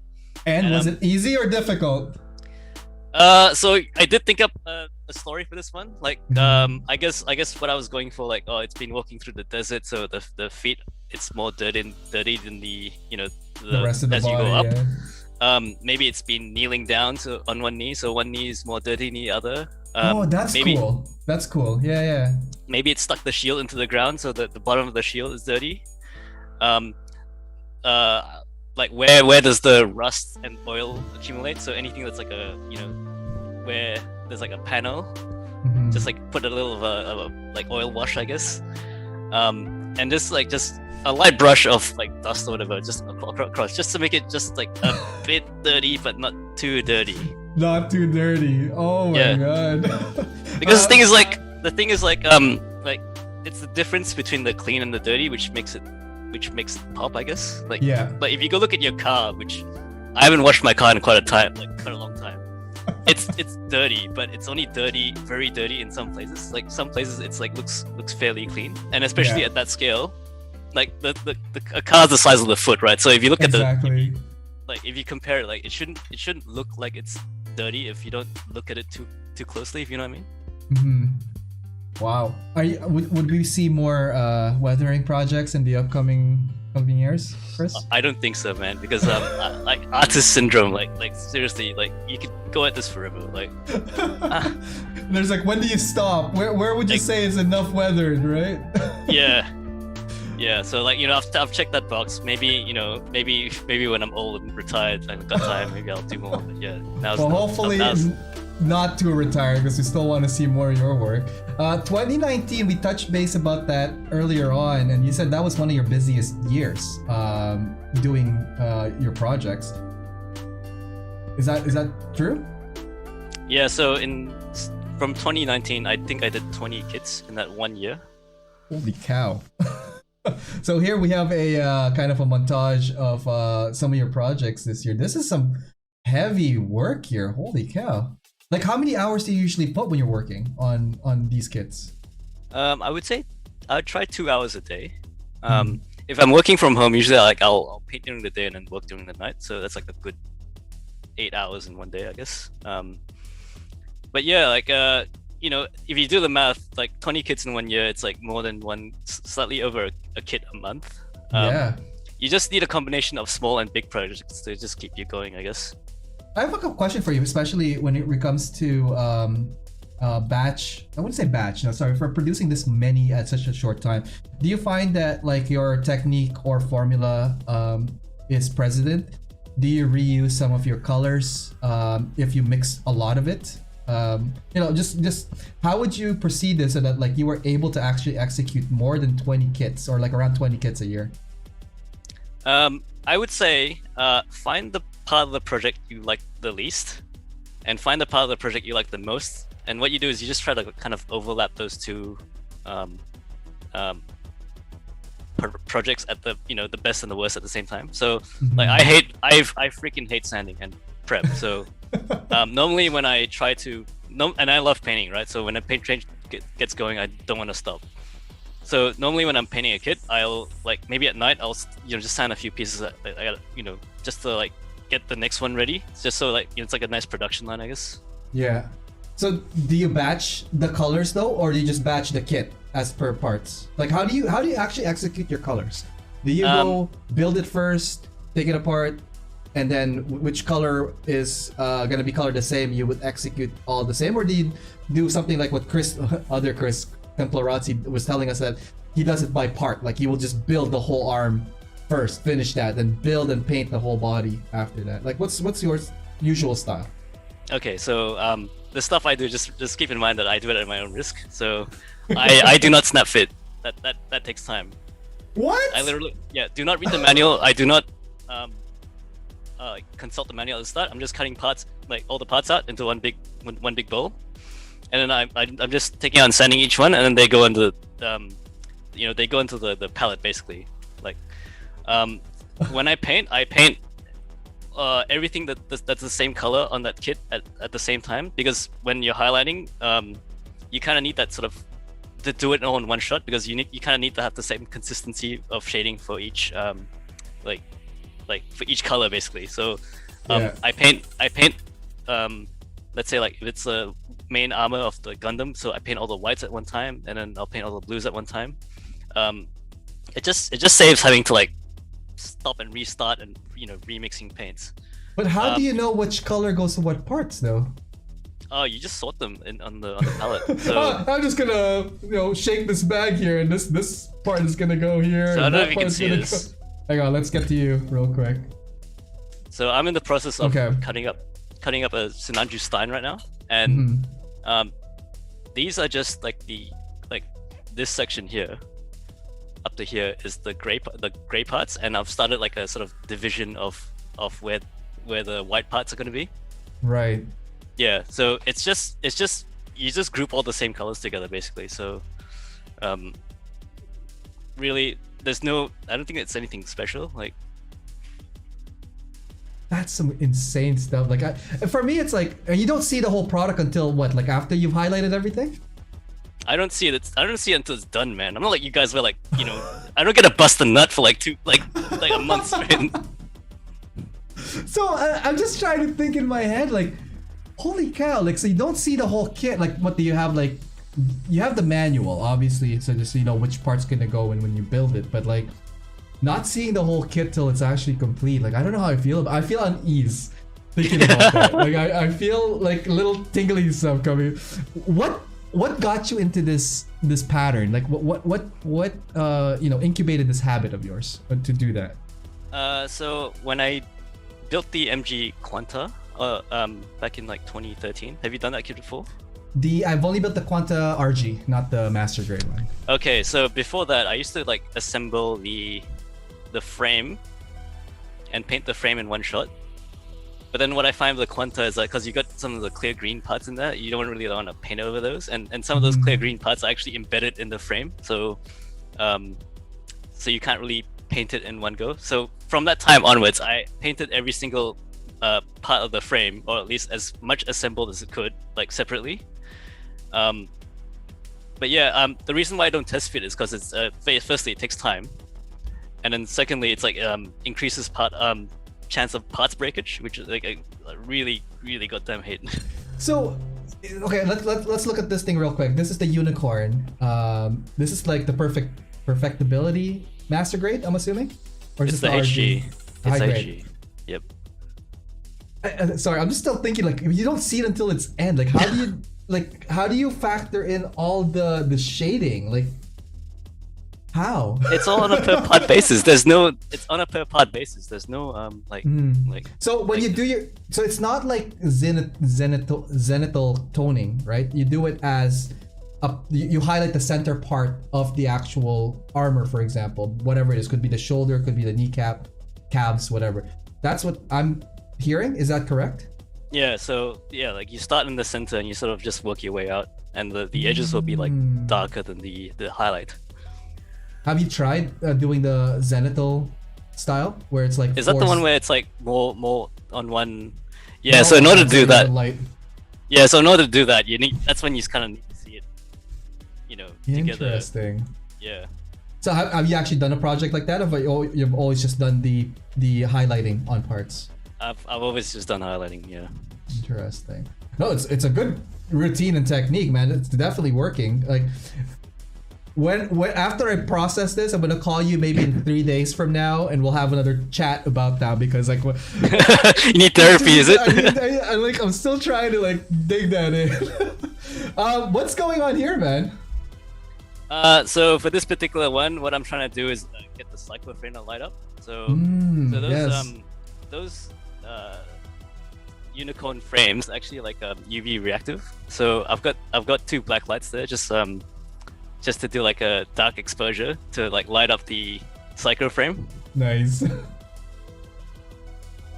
And I think we got the next one here, like just like more shots of it. So that's a UV light that you put in there. Was it what's the difference? Is it UV light or black light, or are they the same? I think that's just the same name for same thing, yeah. And then you get this like nice glow effect right here. Well, you need to stack the glowy parts onto the normal image, because when you hit it with the UV light, it makes everything very blue. So this is actually a composite image of the UV version, the bright parts, and the normal non-UV. So what did you do? You like you stack the layers into 2 and just erase the bottom part where it doesn't have. Yeah, exactly. Yeah. Nice. I gotta try that effect, man. That's actually pretty cool. Awesome stuff. Breaking away from Gundam a bit, I have a folder here with some luscious. Should I say luscious? Is that the word I'm looking for? Hang on, I'm plugging it in right now. Frame arm girls. Look at this. Look at this sexy model here. Yeah, I went through a phase. It was like 2019. I've always actually wanted to do more frame arm skills. It's just that the there's just so many seam lines. I think like every frame arms girl has the same number of has the same 10 scene lines you need to fix before you even get to start playing, basically. And that's the only thing stopping me from painting more, I guess. So is that what your only frame arms, or is there more? I didn't see the whole set, but like guys, that one is the I forgot her name. Something Gokai. Gorai. Okay. Yep. Because I've been eyeing that. The version 2 white was something I was interested in. So why frame arms? Like, was it the idea of a mech girl, or is just to take something away from that's like Gundam or mecha related? I think it's the mech girl aspect, yeah, and it's like something so different. So like I actually I actually quite enjoyed painting that, building it not so much, because there's so many seam lines. And you apply the exact same technique, the highlight and it's just a recolor. There was like nothing too outlandishly done, but it looks pretty cool. Like I don't normally see you with the military look. Is this something different that you tried out specifically for this one? Oh no, those are actually the standard colors, but for this particular version. She has green? Yeah. It's like a special army version, so it's a half green, half brown. I did not know that. Okay, I got educated. Nice stuff. Like, what would you say was the biggest lessons learned when you were working, aside from the seam lines, working with frame arms girls?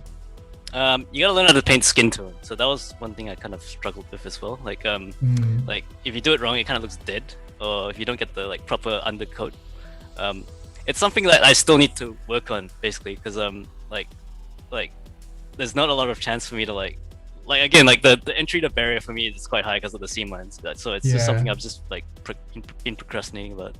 Now, circling back on seam lines, do you mind if I ask, like, how often do you factor in seam lines when you're assembling the thing? Because like if you're painting all your stuff ahead of time, how do you get rid of your seam lines then, or you just leave it? If it can be modded, like simply like easily modded to bypass the seam line, I will do that. So stuff like have you built the Wargrain one? The Digi one? Backlog builder cupping episodes. Backlog builder, right.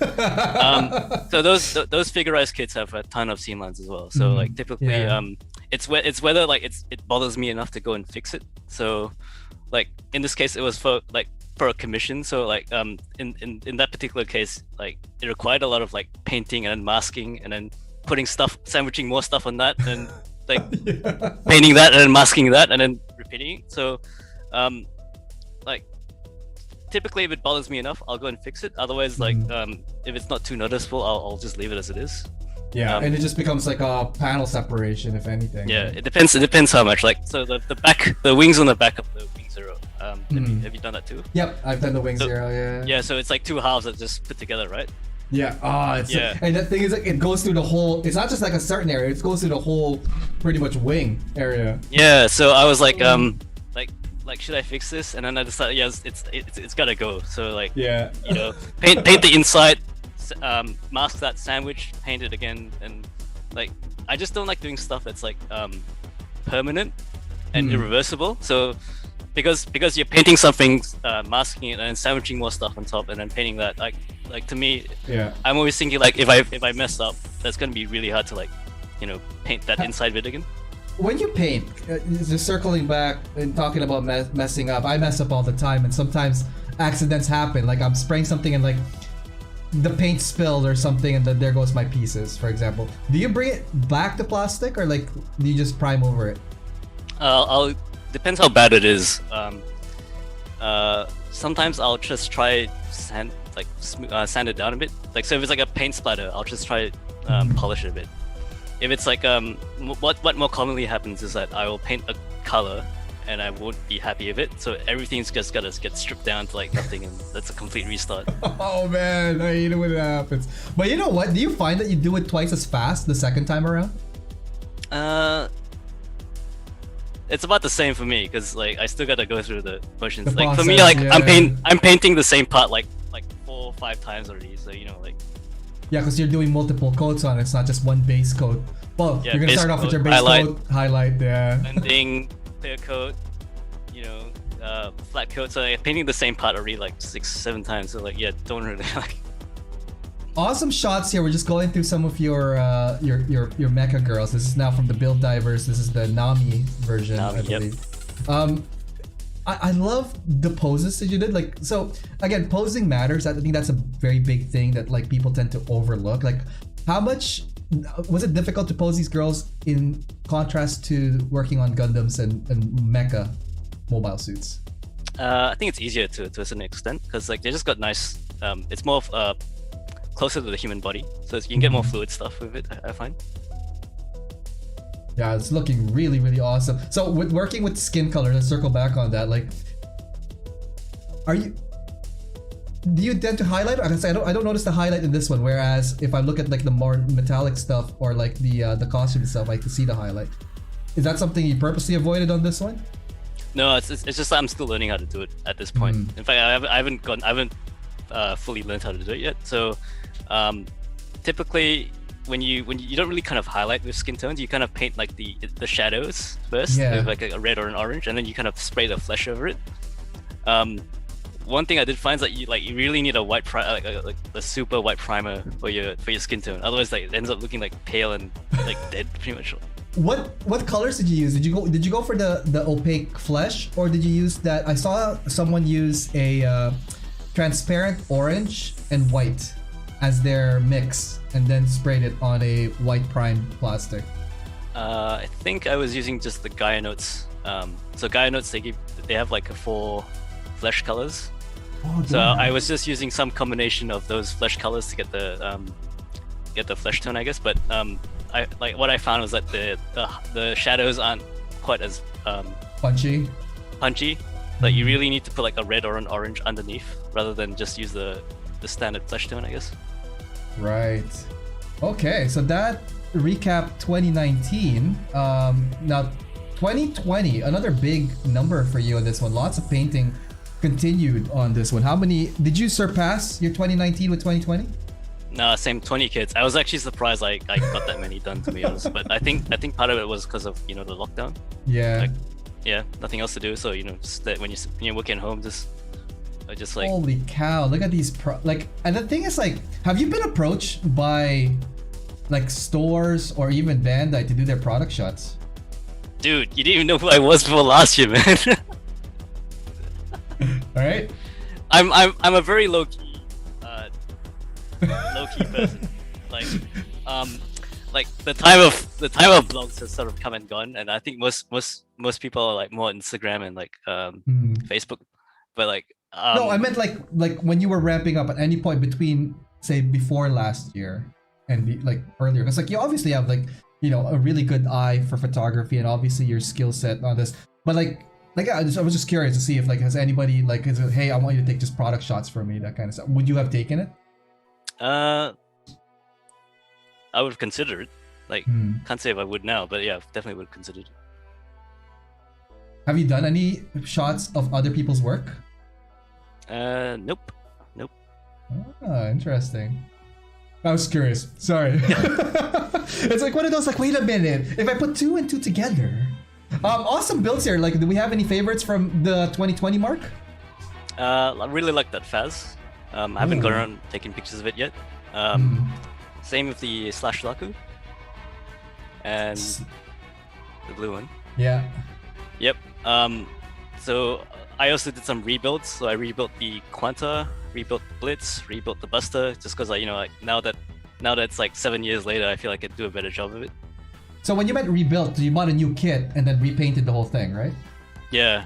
It's those old kits are like all the frames are ABS and they don't really like they don't really strip well. Like you can destroy the ABS. Yeah. They get brittle too after, if you're depending on what you're using as well. Awesome stuff. Hang on, like let's go take a look at what's in the folder. So the Faz you mentioned already is one of your favorite. What's your favorite about the Faz? I just feel like you get a lot of stuff. Like I'm kind of sort of half dreading taking the photo shoot because like you gotta like for me I have to take pictures of the normal Faz and then I gotta like do the layout the same as the Thunderbolt, with all the parts laid out. And then I gotta like put it all on and take more pictures of that, and then I gotta pose that, take more pictures of that. So I'm thinking that's already like 3,000 pictures at least. And then post-production, don't forget that. You have to find which one you like. And then you see like 10 pictures at the end out of 3,000. Do you find that you have a trigger finger for cameras? Because back in the day when I used to do active photography, I do outdoors architecture and site visits. So most of the stuff I took pictures of is work related. But because I know that there's no film in there, and it's just like an SD card, do you find that you max out or like you take a lot of shots, or do you have a number in your head? It's like, I'm gonna nail it at 24 or I'm gonna nail it at 50. It goes until I'm tired. I just can't be asked anymore. For the Wing Gundam, I only stopped because the kit just gave up. Like I read at the point. It's not even your camera; it's the kit. It's like I'm out. The wings broke. The action base adapter broke. It's like okay, I think that's called a day. Like. Question for you: when taking photos, I don't know if you covered it last night. I might have missed it or not. But like taking photography with black background and a dark color. What are some of the things people should look at when they're doing photography in this magnitude? Get your subject lit up so it doesn't blend into the background too much. So you can only, when you're doing a black kit on a black background, you can only like boost levels so much, because once you start messing with the levels, the contrast, you get the grain. Yeah, you get the grain, you get the hyper dark shadows on your kit, which kind of like melt into the background. So like that Shiki Crash, which I did in like 2019. So that's gray on black as well. And I think like in some shots it's like okay, and in some shots it's like a bit like it's getting a bit too dark as well. So hang on, let me pull that up. I think we had it like earlier. I'll give you 1 second. That's actually a good example. I didn't even think about that. The Crash is a pretty dark kit already. Yeah, or even the Blitz on that 20. Oh, right, 2020. Yeah.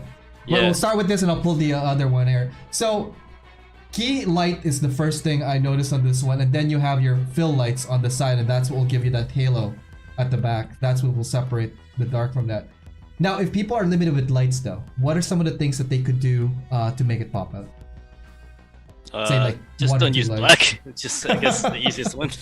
Use like a dark gray or something. Like, you know, like black is like better for those like Gundams where it's white, I guess. I got the Blitz here now. 1 second. Yeah, so this one here, I mean, you still have some colors to get that outline out, but this is pretty black, like colored plastic on black background. So yep. And obviously that image has been like it's had its levels adjusted. So like the background is like value 0, I think. So it's pretty close to like it's the best you can get, really. And the other thing is like when you're painting a black kit, don't use pure black, because nothing is actually pure black, right? Like, it's actually like a dark. Do you mix a special? What's your color mix on your black here, by the way? So black base coat, and then I'll just for a highlight, I'll just throw a bit of white in there, and then white or gray, and then that's the highlight. Ah, I see it now. Right on.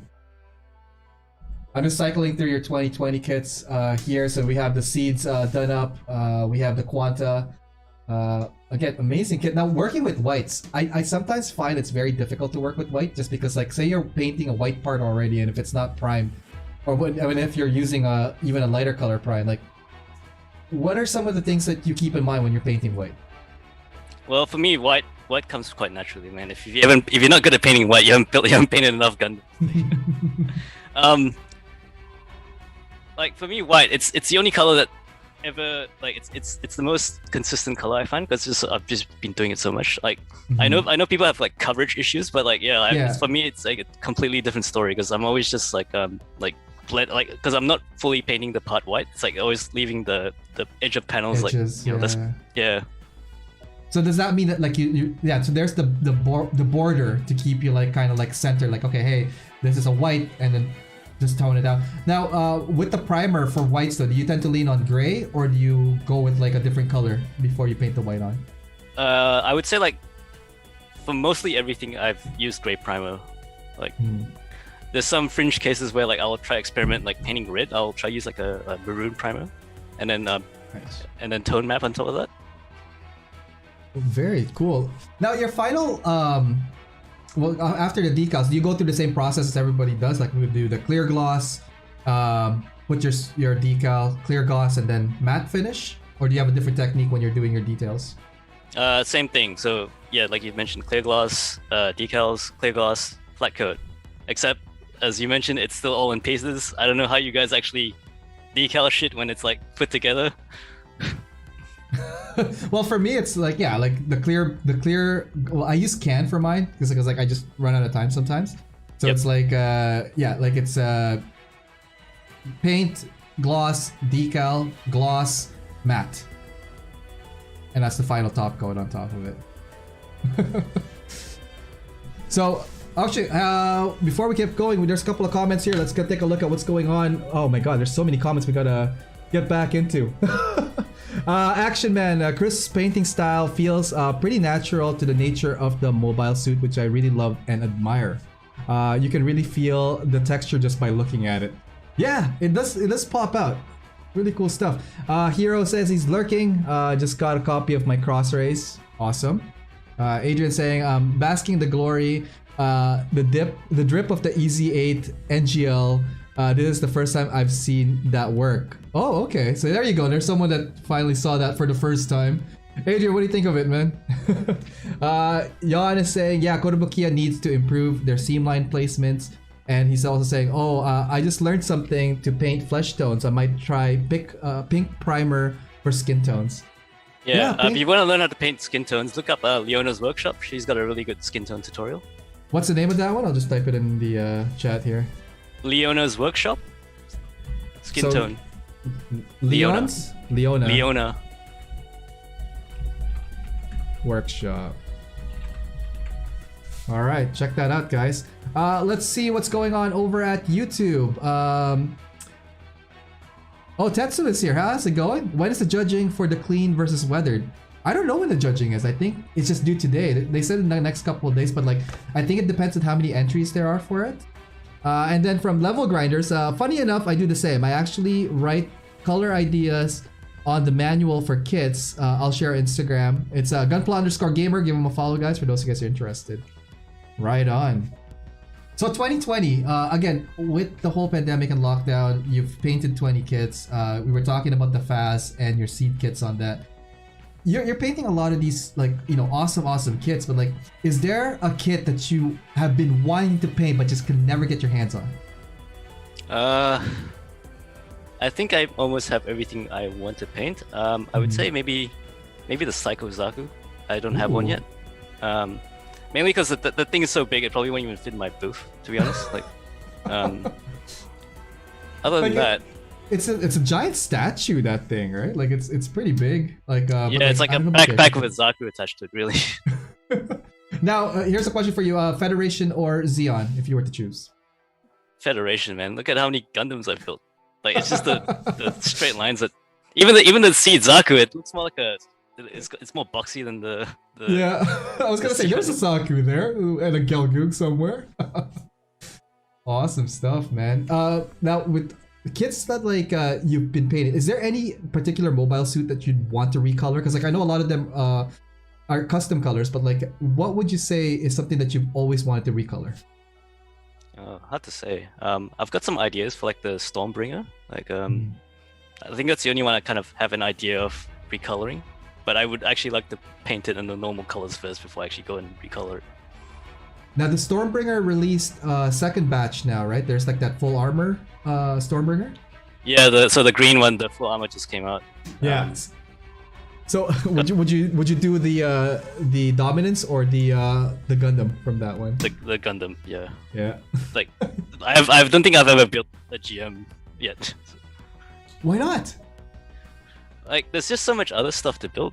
Like don't you find? Like Yeah. if you think about all the stuff Bandai is putting out like each year, if you can't build more, if your build count isn't more than what you want to buy, then obviously you're just gonna keep getting stuff that you'll never get to, right? So you gotta make some tough choices. And sorry, the GM is just not appealing to me. Not there yet. Right on. Well, again, very, very different from other people. Now, I know this one is a very big thing for you. Gundam Wing. This is now 2021. This is one of your current projects. I love when I saw like some of the initial images on this that you posted. Amazing take on it. So I didn't know the story why it was pink. So it was based on this particular image. Yep. So the story is that when the you know how Bandai had that like announcement last year for the new Vercar, and everyone thought it was gonna be something, anything but oh my god, I remember the conversations. Almost every community, every forum, they're like another wing. But like you know how many people bitched about it and bought it? Yeah. Yeah. So I remember like being a bit upset. I was like, God damn it! Like I'll probably still buy it, but then like you know like I guess I happened to stumble upon this image one day. I can't remember how. Maybe it was like on Pinterest or something. I was like, oh, this looks really cool. Like when the wing comes out, I will do it because I don't respect the kit. I will go and mess it up. Like Yeah, if I was really like keen on the wing, I would probably just painted it in the normal colors. But just because I was a bit upset at the time, you know, like I thought, Yeah. yeah, let's just go out of, you know, do something different. And there's actually this one, and there's actually a wing design, a design for every single kit in the wing series. So there's actually like a special color scheme similar to that. So if anyone else wants to... fan art, or is this an actual like production by Bandai? No, it's like side story? it's like a concept art from a magazine. I think you can just look it up. But yeah, every wing kit, every sort of wing design will have like a special Madoka like color scheme for color scheme to it. Nice. Yep. So working with pink, again, this is something I don't think I've seen in your earlier work. What was that like? Something different. Yeah, so first time really kind of painting pink, so it was a bit of a like crapshoot. What I wanted to do was like rather than like try and paint strong pink colors, why not go something a bit more pastely, because like the pastel colors kind of go together a bit Very better. Soft, yeah. Yeah, so like it's very it's kind of very faded. And I think it. I was actually very skeptical as whether it would work, but I think it works well in the end. It looks pretty cool, but like I love how you got the whole soft, like again, pastel on this, because like this is something I've seen people do as a hand paint where they do layer on top, but you just use your airbrush to get the highlight into it. Now, did you paint the pink first as the base and then the white on top, or did you have the white base and then paint the pink on top? I did the white first, and then I like post shaded the pink on the wings. Everything else is like like my typical, like I'll paint the base color and then like paint the highlight color on top. Nice. Now here's a little bit more closer to the wing. So what's the journey like with painting these wings? I know these ones are not the rubbery ones that we had from the previous release, or like the what do you call it? The PG. Yeah. So because it was a bit of a pain in the ass, I had to paint it in one big piece, because obviously on the underside, like there's like those galaxy designs, so I had to like paint it in one piece just to make it a bit more cohesive. After that, I have to like mask the entire bottom off, and then paint the white, and then like highlight it with the pink, the pink shades, I guess. Yeah.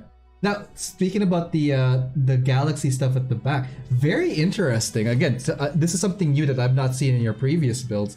This has to be hand painted. If you say airbrush this, I'm gonna quit my job right now and just go be a bum. It is airbrush. What? How? How? Okay, so first. Chris, how? No, seriously, man. I'm being blown right now. It is. I like before I painted this wing, I obviously didn't know how to like do this. So there's a lot of helpful like YouTube tutorials. It's actually a fairly common like people paint sneakers with this kind of design. So there's a lot of tutorials on how to do this. And what I found most common is that you start off like you paint it all black first, and then you tone map white on where you want the bright stuff to be. Right. Okay. And then you paint like a combination of blue and purple, just to like get the kind of like nebula kind of effect. And then for the stars, you can either do it with your airbrush, like you can like crank the pressure, like I think it was all the way down so it sputters, or the way I did was I dipped a flat brush in like some some white paint, and you just kind of stand on top and you just kind of like hit it like that, so it kind of just rains onto the heart. And then for your very bright star, you just get like a toothpick with the white paint and you just dab it on, so that's like your brightest star. So it becomes like a solid white. They're all were they all acrylic, or did you use any enamel on these ones? No, it's all lacquer. Lacquer. Holy crap! Amazing turnout. Like, so is this your first attempt, or did you try something else first before you executed here? First attempt, so it's like live, doing it live, I guess. What I found happened was the same thing with any kind of weathering or art. You can just keep going forever, and it's like very hard to like call it quits, I guess. So after I finished it, I probably went back and tampered with it like a few more times. Nice. All right, guys. Here's the Madoka. Am I pronouncing it Madoka? Madoka. Yeah. Madoka. Wing, again, awesome contrast of white and pink, but like, I love that nebula galaxy concept at the background. It's something definitely I've not seen on a Gundam before. I've seen the latest trends. I don't know if you've been following, but like those guys that do like the like a tattoo style art on the shields or on the giant points for armor. I don't think I've seen galaxies on top of mobile suits yet. But when the Wing came out, it was a bit more popular. I found like there was a lot of people trying this kind of effect, especially the Japanese modelers. Very awesome wings here, man. And I love the poses too. I love how it feels like this is piloted by someone who loves magic. Nice. Now, when you're looking through poses, do you have like a posing guide, or like you look up a reference when you're posing, or you just kind of like go with it and see, what works? So I collect. So usually I'll go on Pinterest and I'll just collect ideas. So for this particular kit, what I did was like I searched up Madoka Magica, which is like the source material, and I started from there, and I found like like girls with angel wings, and then you just save ideas. And the funny thing is like this the one it's shooting kind of like there is it's based off like Storm from X-Men. I was gonna say what this, and like when she's doing the hailstorm. I couldn't put my finger on it because when I saw this, I was like, this is so familiar. Yes, I remember in the video games, I think one of the screenshots was like her, with the storm. Yeah, Storm. It's like what, quarter circle for double two punch. It's a hailstorm. Nice, and it worked pretty well. Now, do you have any like when you're posing with this? Do you have a stand at the back of this? Yeah, it's on an action base. It's just that action. Either what I'll try to do is I'll try hide the action base, the arm behind the leg, or I'll just what I've been doing lately is just been deleting the action base, because it's obviously it's on a background, so it's very easy for me to just like smudge it out or whatever. Yeah. Have you ever done you've done it for the unicorn, but like having two layers of the exact same pose, one with this thing in the stand and one without, and just kind of take it out so that you have the background still? Or is that too much of a contrast that you just erase it? It's too much. I think it's too much work, because for me to get the exact same shot without the kit there and then put it back and then have the exact same framing, bit tricky, I think. Like especially with the amount of work I go through to like take all these pictures. Amazing poses, and that's seriously, man. Like you got the whole posing and the color contrast going on in this. Amazing work. Without contest this year, like the thing is, like you've entered the Impulsor contest. Have you entered on other previous years' contests? I did. Competitions. Competitions. I did a few locals last year, so I placed in like the there's a store was Little Robot in Western Australia, so I placed there. I won and placed there with my Buster Gundam. Nice. Other than that, I don't really feel competitions, like it's good once in a while, but like like the stress is like really, it's not good for me. Like, did I tell you about clean versus weather today? Oh yeah. Awesome stuff. Now, with all your work and stuff here, do you find that like people request for like wallpaper versions or phone wallpaper versions of your work? I know Jess is always asking for wallpaper. Like, sorry, dude, just been so damn busy. Like, I would really love to sell these as posters, but again, I would like to like make sure it's like nice and right. I'm not sure if people would just buy it as is. Please let me know. But yeah, that's the plan. That's the plan, I guess. Like, because they're really awesome.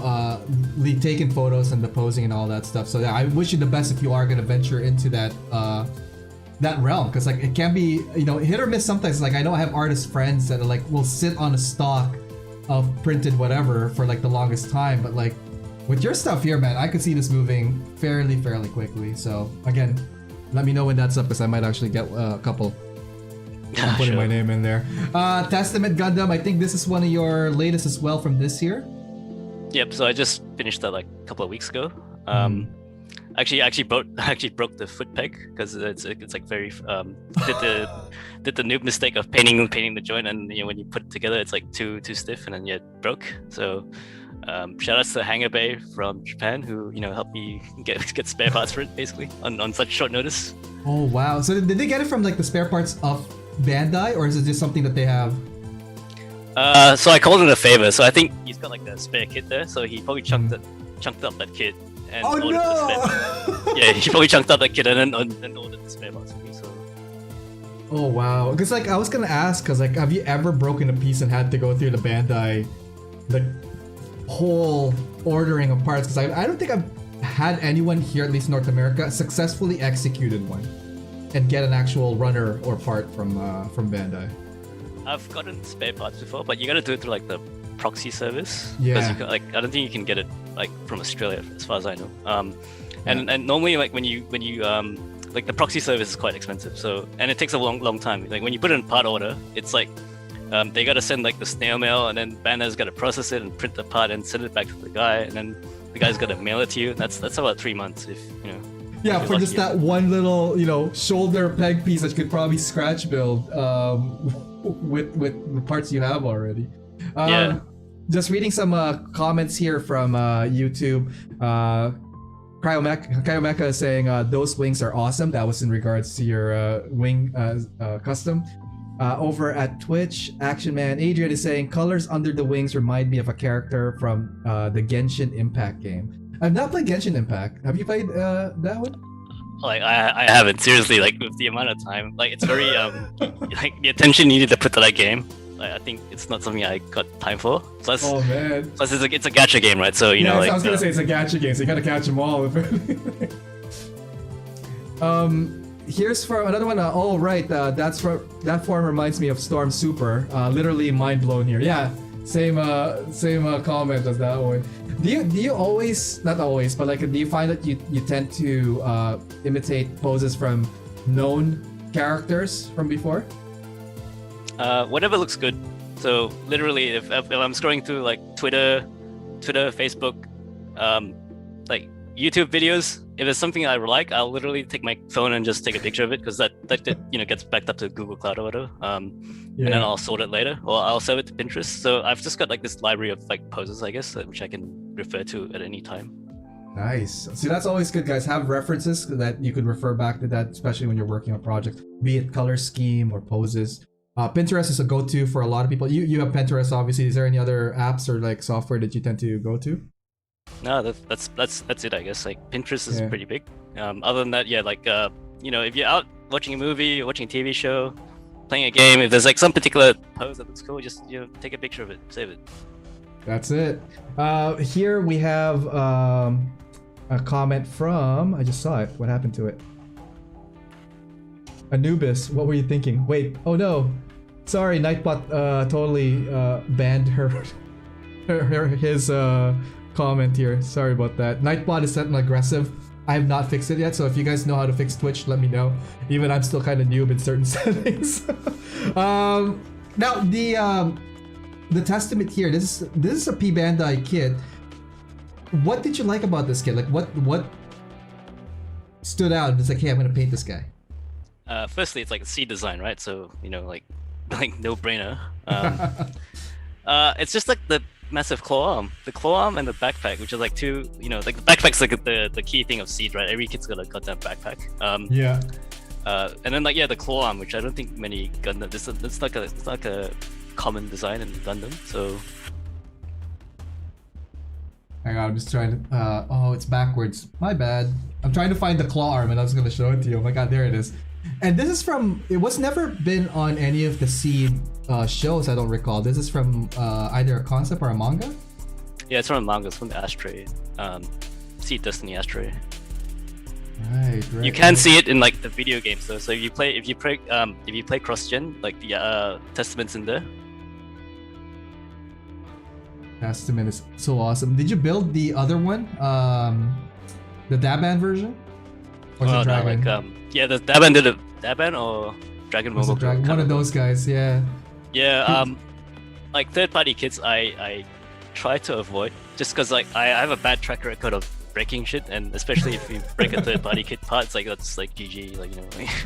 Right, and try getting it again because like I think some of these guys are like out of printer and all that stuff. Wow. Yeah, so that's me experimenting how to paint red for this kit.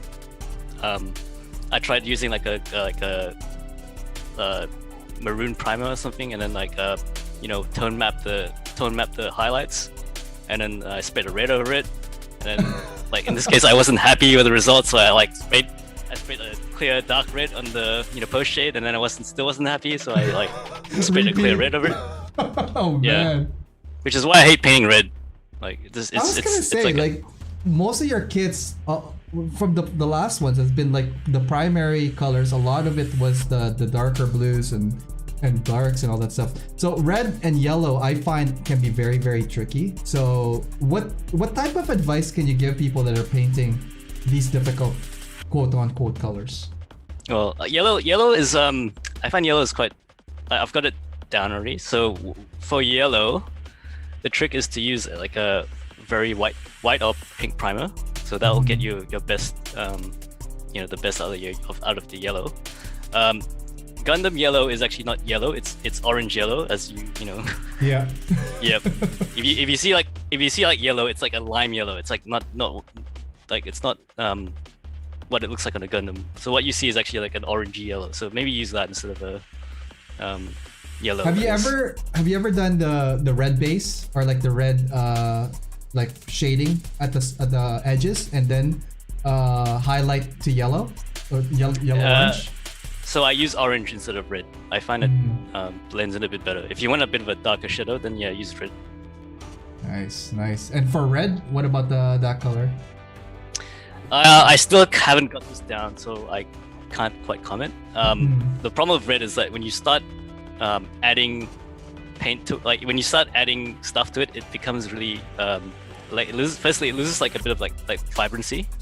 Right. And then red is like the only color where like light red is not red anymore, and dark red is also not red anymore. Like if you think about light red, it's like pink, right? So it's like a different color. And then dark red, it's like it's you're starting to get to a brown, or like if you think about dark red, does dark red actually exist, or is it brown? It's like a different hue altogether.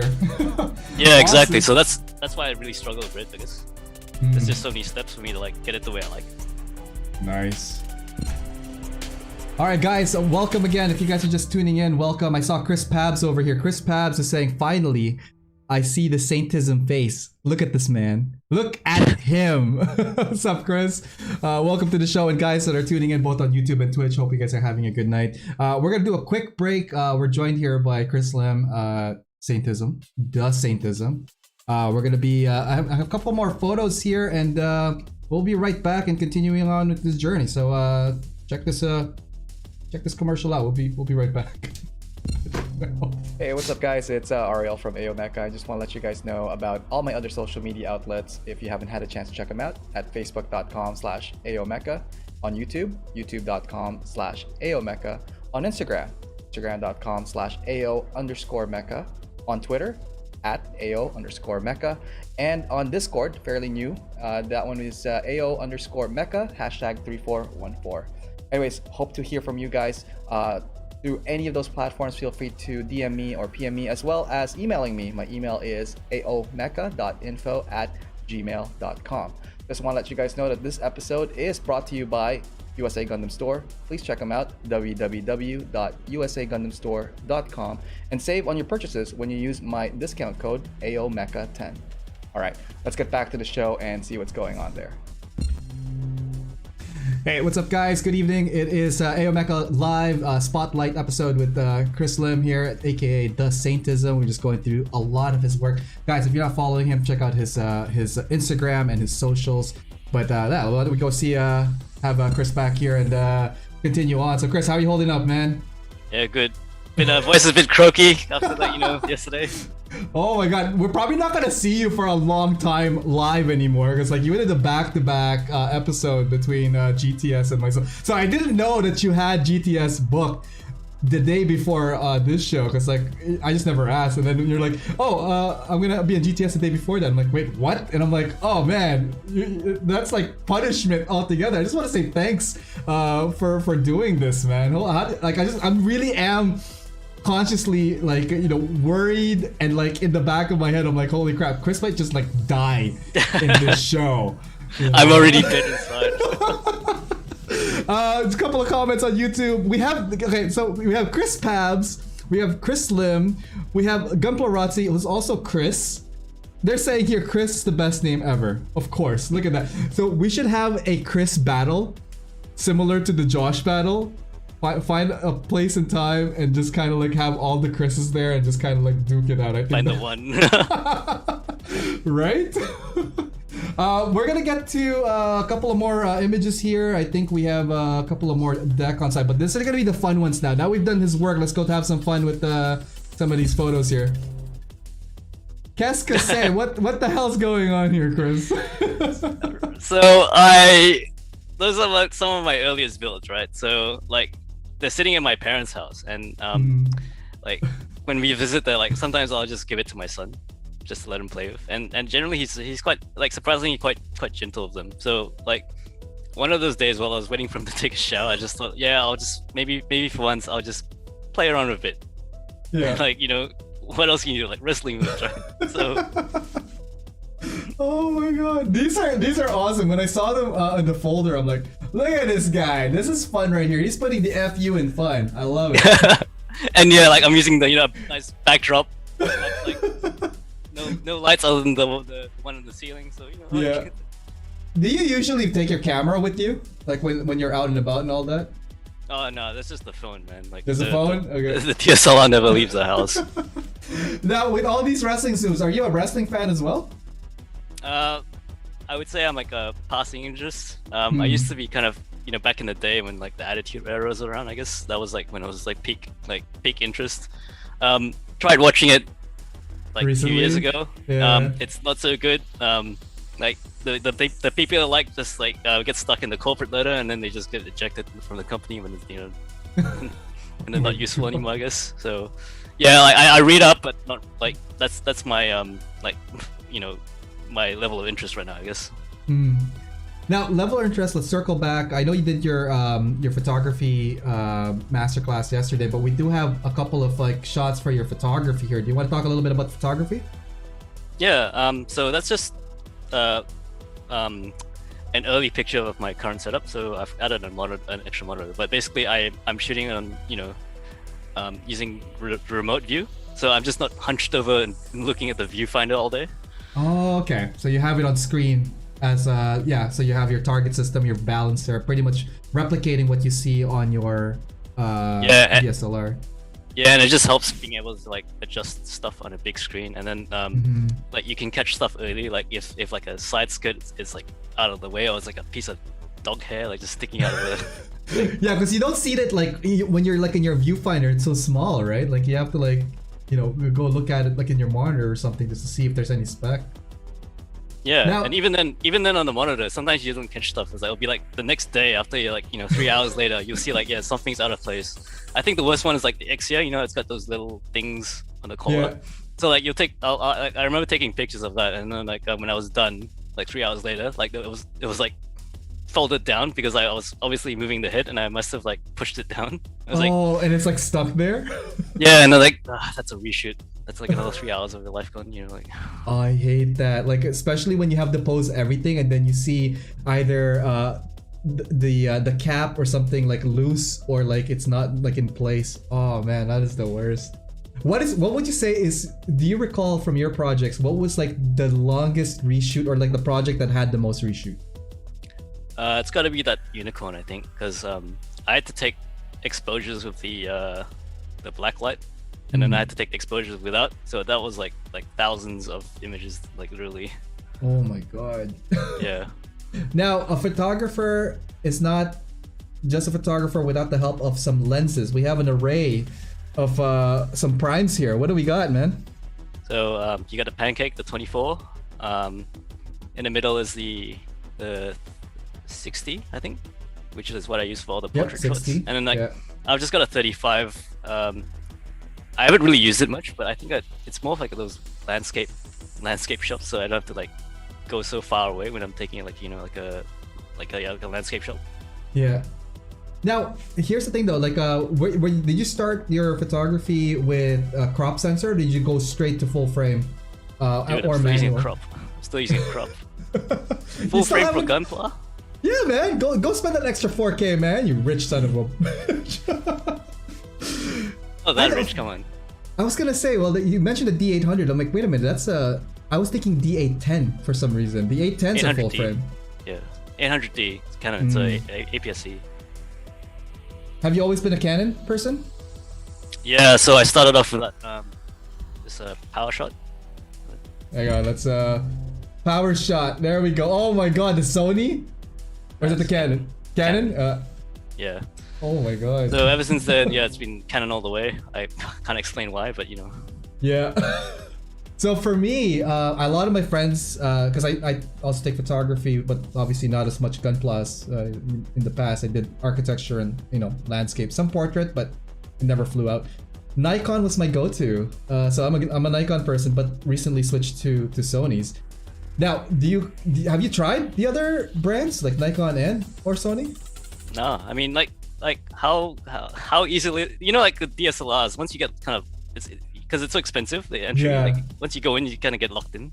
I've already got 3 man. lenses, so it's like for me to move now, it's like suicide, right? All right. Now a couple of more shots here of your studio. What do you want to talk about with the photos here? That's me trying to go for that funnel flying pose of the H2 Magnum, and you can see how like behind the scenes, like how freaking dodgy it looks. Just got a piece of paper down there at the bottom just to make things a bit brighter. Yeah.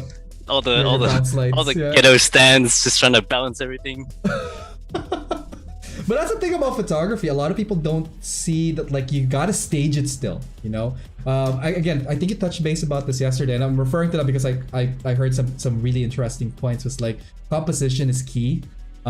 Sometimes what you see at the end also is not what you start with, and here's an example of that, where you have everything kind of rigged up, and then later on we'll do post-production on it. The thing is, you obviously can't do this with a mobile device, or it would just be very difficult to remove all those excess, unnecessaries with that. Do you find that, like, when you shoot your mobile, like, is there like certain things that you would not include in your composition? When you say mobile, what are you? Cell phone. I can't. It's hard for me to say because I don't really shoot mobile, like because I've already got access to the DSLR, so yeah, I can't really like when I shoot stuff with a mobile and I look at it compared to like what I do normally. It's hard for me to like solve that, I guess. Okay. We'll skip that because I was just thinking, like, is there something that you would like that's hindering you in the mobile other than the DSLR? Well, when you're shooting with your mobile, not your mobile, your camera here, is there anything in your composition that you would love to have but you should not include? I would say less is more. You don't need to like have everything displayed at once. Just use what you need. Like when I was taking pictures of the wing, like it was very tempting to always have like everything big and flared out, but it's just too much to look at. You gotta like pick and choose. Yeah. Now, with shooting, do you tend to lean more on landscape or portrait? I find the action shots lend themselves more to a landscape. I always keep in mind like when I'm trying to pick up, compose or pick a pose, like whether this would look kind of good on a poster or a trading card. So that's what I'm always thinking about, when I'm trying to take a picture. And I will try go for a combination of like portrait and landscape shots, but I find like most of the action ones like landscape. And it's also good for like wallpapers. Yeah. So I guess like my eventual goal is that maybe one day I'll have enough stuff and I can make like an Avengers style poster with all my stuff in it. So, Or a book. Just saying, man, lots of possibilities. Yeah, stay tuned. So we got a couple of cameras here. These are the gears that you work with typically. Yep. So I started out with the Canon 700D. What I found of that was like it didn't have the remote remote shooting view. So Yep. I eventually upgraded it to 800D, so I didn't have to like crouch, into the viewfinder all the time. That was a great help. Recently, I just got a 90D, just like a Christmas present upgrade, I guess. Even that's a bit overkill already, but I just wanted extra megapixel, I guess. What's the megapixels on the 90 there? 90, I think it's like a 24, if I'm not mistaken. That's still pretty good. 24 on that body is not bad. But like the 800 is what now though? Can't remember. It's probably like a 20, I think. Okay. Yeah. Okay. Right on. So there you guys go. If you guys are interested what kind of gear Chris is rocking, these are his cannons. Literally cannons. Get it? Wow. Next we have some some whips. What are we looking at in the next couple of photos here, man? Yeah, so I just thought I'd share how I like do my shading, I guess. So this is like the part of a double Zeta. So the first part is that you just kind of paint the base gray, and then when you're just painting the white, you just leave the edges. Like really, it's not rocket science. It's just a bit of practice. And then you start doing. Do you build up your colors based on the edges first, or do you go from middle out? So it depends what kind of color I'm doing. So I think for this Curios, the one you're seeing now, I just tried tried painting just the edges alone, because normally what I do is I paint the whole piece. But I just thought, try something new. I still do like the tone mapping, because like when I'm doing the yellow, when I'm doing the orange or yellow, like you still need the tone map. So like, what's the point of painting white over orange? Yeah. Looking good. There you guys are. Thank you for using orange and Curios. I think this is rigged, Chris.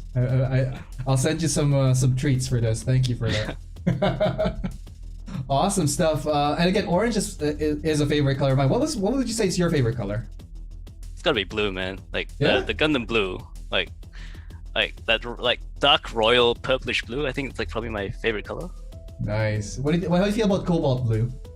Yeah, that's the stuff. Yeah. Yeah.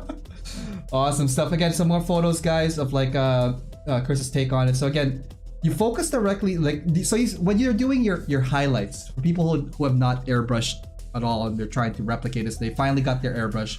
What are some of the settings, and where do they start their highlighting when they do after they've done their flat colors? All right, so I don't actually keep track of what settings I use nowadays. I would say probably around 20 is what I mostly use. But the important thing is to like control the like how thin your paint is and how much you pull back on your airbrush. So it's gotta come out, like, it sounds stupid, but it's gotta come out the way that you need to thin your paint so that you can do what you need to do with it. There's no like magic formula, I find. So just think of it as like you need to get your paint thin enough to do what you need to do, and in this case it needs to be thin enough so it comes out and it's not splotchy.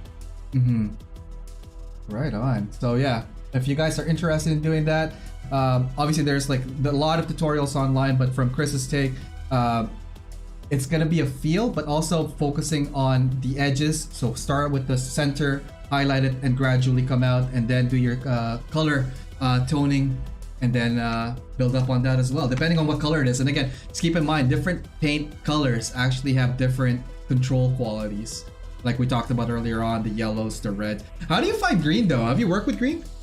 I've only done very few. Yeah, Yeah. did Dynamis like in 2019. So haven't really worked with green all that much. It's I would say it's like probably something I need to like do more, I guess. But then again, there's not a lot of greenish mobile suits except Zaku's. Now, speaking of Zaku's, there's a mid-year campaign photos here. Did you win something? Yeah. With this? For those who don't, you get those campaign cards where you like, when you buy a kit, you get the code, you put it on the website. So just letting you guys know it's real, it's not a scam. I lucked out once. I got an iPad. Wait, what? You got an iPad? Yeah. So what happened was like I had a kit that I was painting for Hangar Bay, like that full armor, not full armor. What was it called? Heavy Gundam. Yeah. So I messed up and broke apart. So I had to buy a replacement kit from my local shop, and I got a code. And it's like, yeah, whatever. I'll just enter the code on the website. And then like 3 months later, boom, won an iPad, which I traded for some airbrushes. Wait, you traded an iPad for airbrushes? You just sell it, just take the money and just buy. I was gonna buy say, something like, else. what kind of alchemy do you guys use out there, man? I know Australia can be dangerous, but damn, if you guys could turn technology into like airbrushes, I'm doing it wrong over here, man. All right, let's see. We got a couple of photos left, and then we're gonna be calling it shortly. Give me 1 second. Circling back, we were talking about your car earlier on. I got a photo here of a dodgy looking car here. What's going on here, man? That was my second car ever. That was when Initial D in like Top Gear were like in peak season, I guess. So Yep. back from the Ricer days. But yeah, sadly this got destroyed in destroyed in a flood. No shit. Really? Yeah. Right before I went to my Bugs party. So yeah, rip. First F in chat. Oh my god. And oh no, we're not gonna go there yet. Let's circle back to us. That is pretty much the center of all of our, the images he showed us. Hopefully you guys have a nice glimpse of who Chris Lim is, the Saintism. A lot of his projects are amazing. So follow him on his socials. I do have a couple of questions for you, Chris. Earlier on during my post on Instagram, I did ask people to comment or DM me questions. So if it's all right, I'll read you a couple of these questions and maybe we'll get some Q&A going. And also Yeah. for you guys that are still in the chat and still awake, if you have any questions for Chris, now would be a good time. Give us a Q&A session. So from Germany, Leo is asking, what was the most difficult kit he built? Difficult kid. Yeah. Stormbringer had some nasty seams, which they were just difficult to sand down. So that goes in my kind of I like the look but I hate the kit kind of like list. Yeah. Times of difficult kits.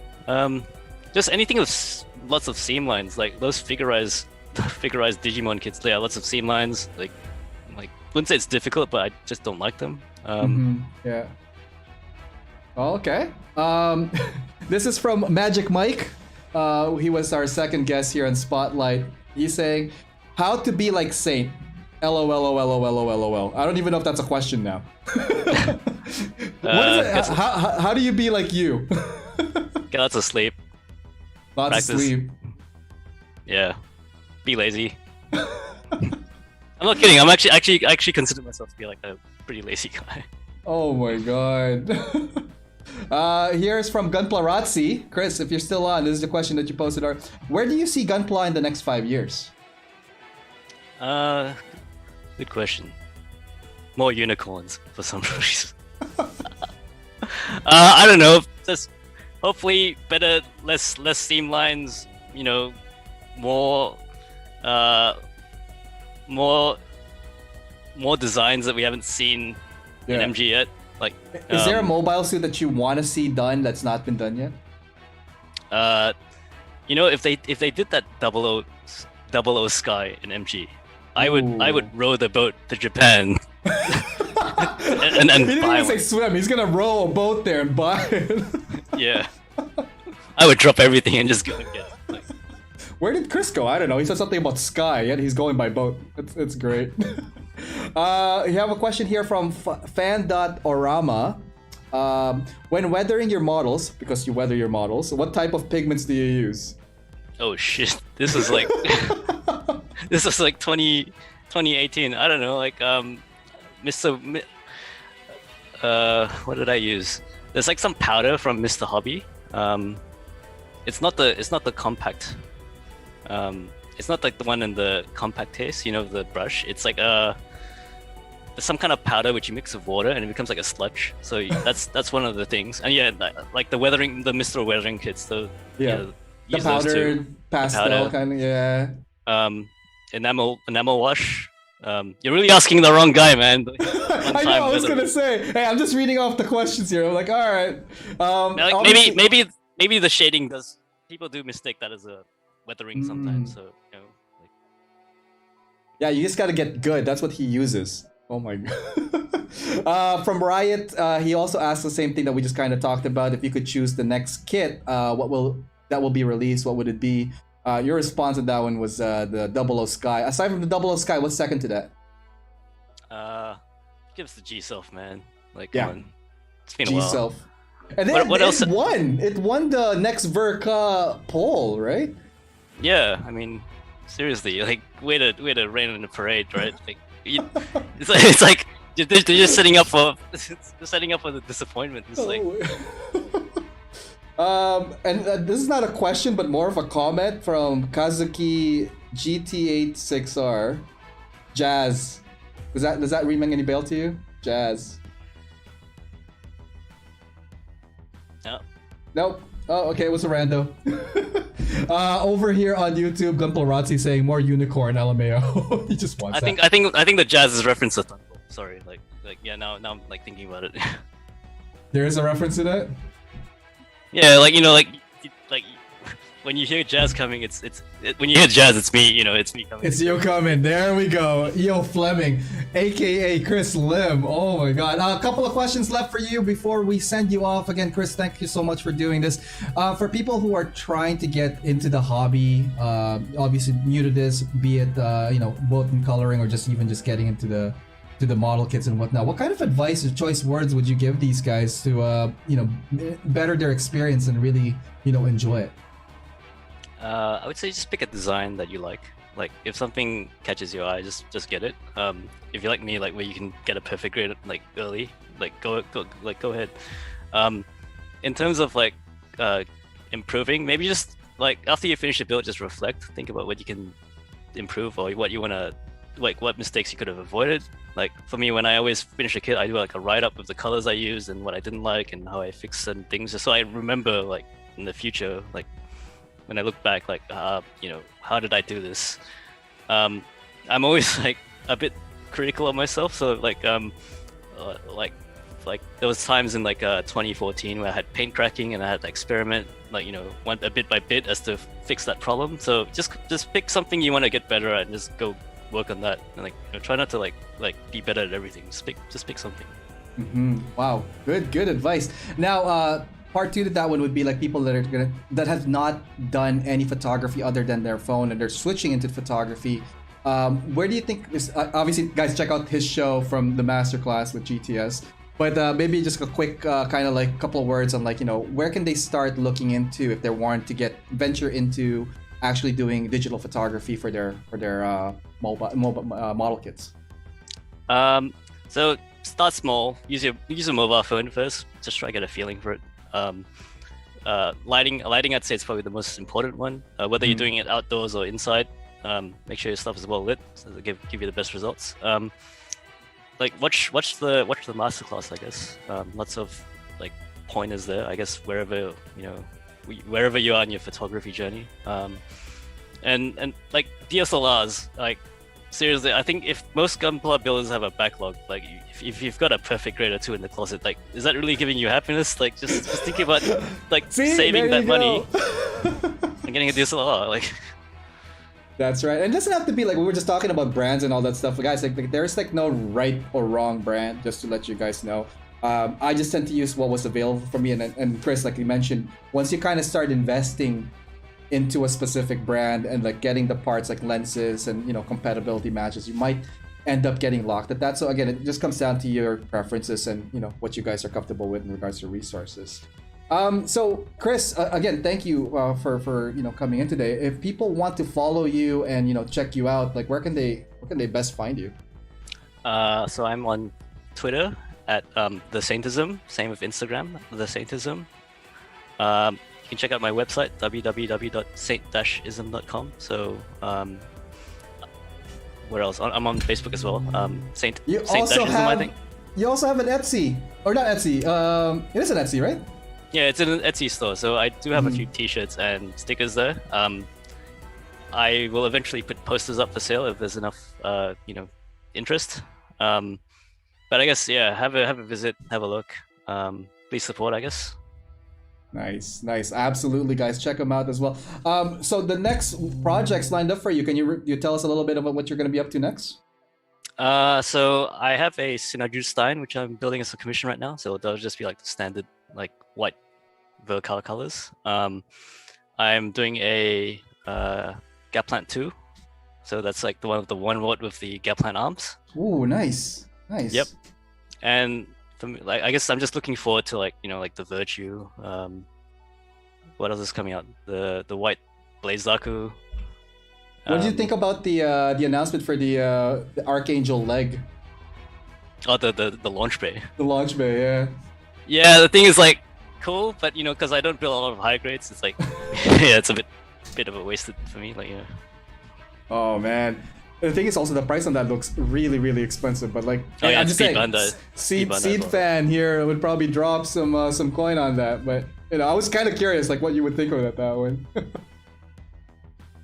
Okay, so yeah, no, that's it, Chris. Do you have any final words for our audience tonight before we send you out? Just say no. Thanks, Ariel, for having me on. Yeah, follow, like, subscribe, ding the dong, AO Mecha. Awesome, that was the best. Chris, stay on the line. We're gonna chat after the show before I do, this little send out for us. But thank you for doing this, Chris. I know you must be really tired. We're gonna get you out of the way soon. Lots of wealth of information here, as mentioned by Jan here. Again, thank you everybody that's tuning in both on YouTube and on Twitch. And don't forget to check out Saintism's work. More stuff, awesome stuff coming from this guy. Chris, say bye to our folks, and we'll chat to you in a bit. All right, thanks for watching. Thanks for having me on. Thanks, Chris. Okay, guys, that is Spotlight for tonight with Chris Lim, the Saintism. Don't forget to give him a follow and all his social medias. Guy's amazing. And again, I'm still boggled. He's probably gonna listen to this. I'm still boggled by the fact that he doesn't pre-build and then paint and disassemble. So that's gonna take a while to settle in. But anyways, enough about me. Let's just pay the bills real quick here, guys. This show is brought to you in partnership with MSMN's Gunpla Studio. Check them out if you're looking for Gunpla materials, tools, and everything else in between. They ship across Canada, located in Montreal. MSMNstudio.com. Give them a check and maybe you'll find something that you like. Also, this show is powered by USA Gundam Store. Again, similar thing, guys. If you guys are looking for model kits, tools, mecha decals, the weathering book by Michael Rinaldi, and just a whole bunch of awesome stuff. You can check them out at usagundamstore.com and save with my discount code AOMECHA10. Woo! What a show tonight. Lots of stuff that we covered. Let's go back to me now here. All right, guys. Happy Saturday. Hopefully you guys are doing well. I think there's like half an hour left for me anyways for Eastern Seaboard people to submit their clean versus weathered kit. I will be taking this guy photos in the hangar at some point tomorrow. But yeah, like I've submitted mine, so hopefully you guys are submitting yours for the Eastern, and also for the West, you guys are submitting yours. I can't wait to see all the awesome builds for that, so awesome stuff. Don't forget, this Monday, new backlog builder. We're gonna be building something huge. Big, in a small form, but like it's big. The box is big at least. So don't forget to check that out. Yeah, thank you guys. Don't forget to hit that like, subscribe, and follow on these channels, both on mine and on Chris, the Saintism. Awesome to have him in the show. Hopefully you guys are all doing well. Take care, guys. Until next time. See ya.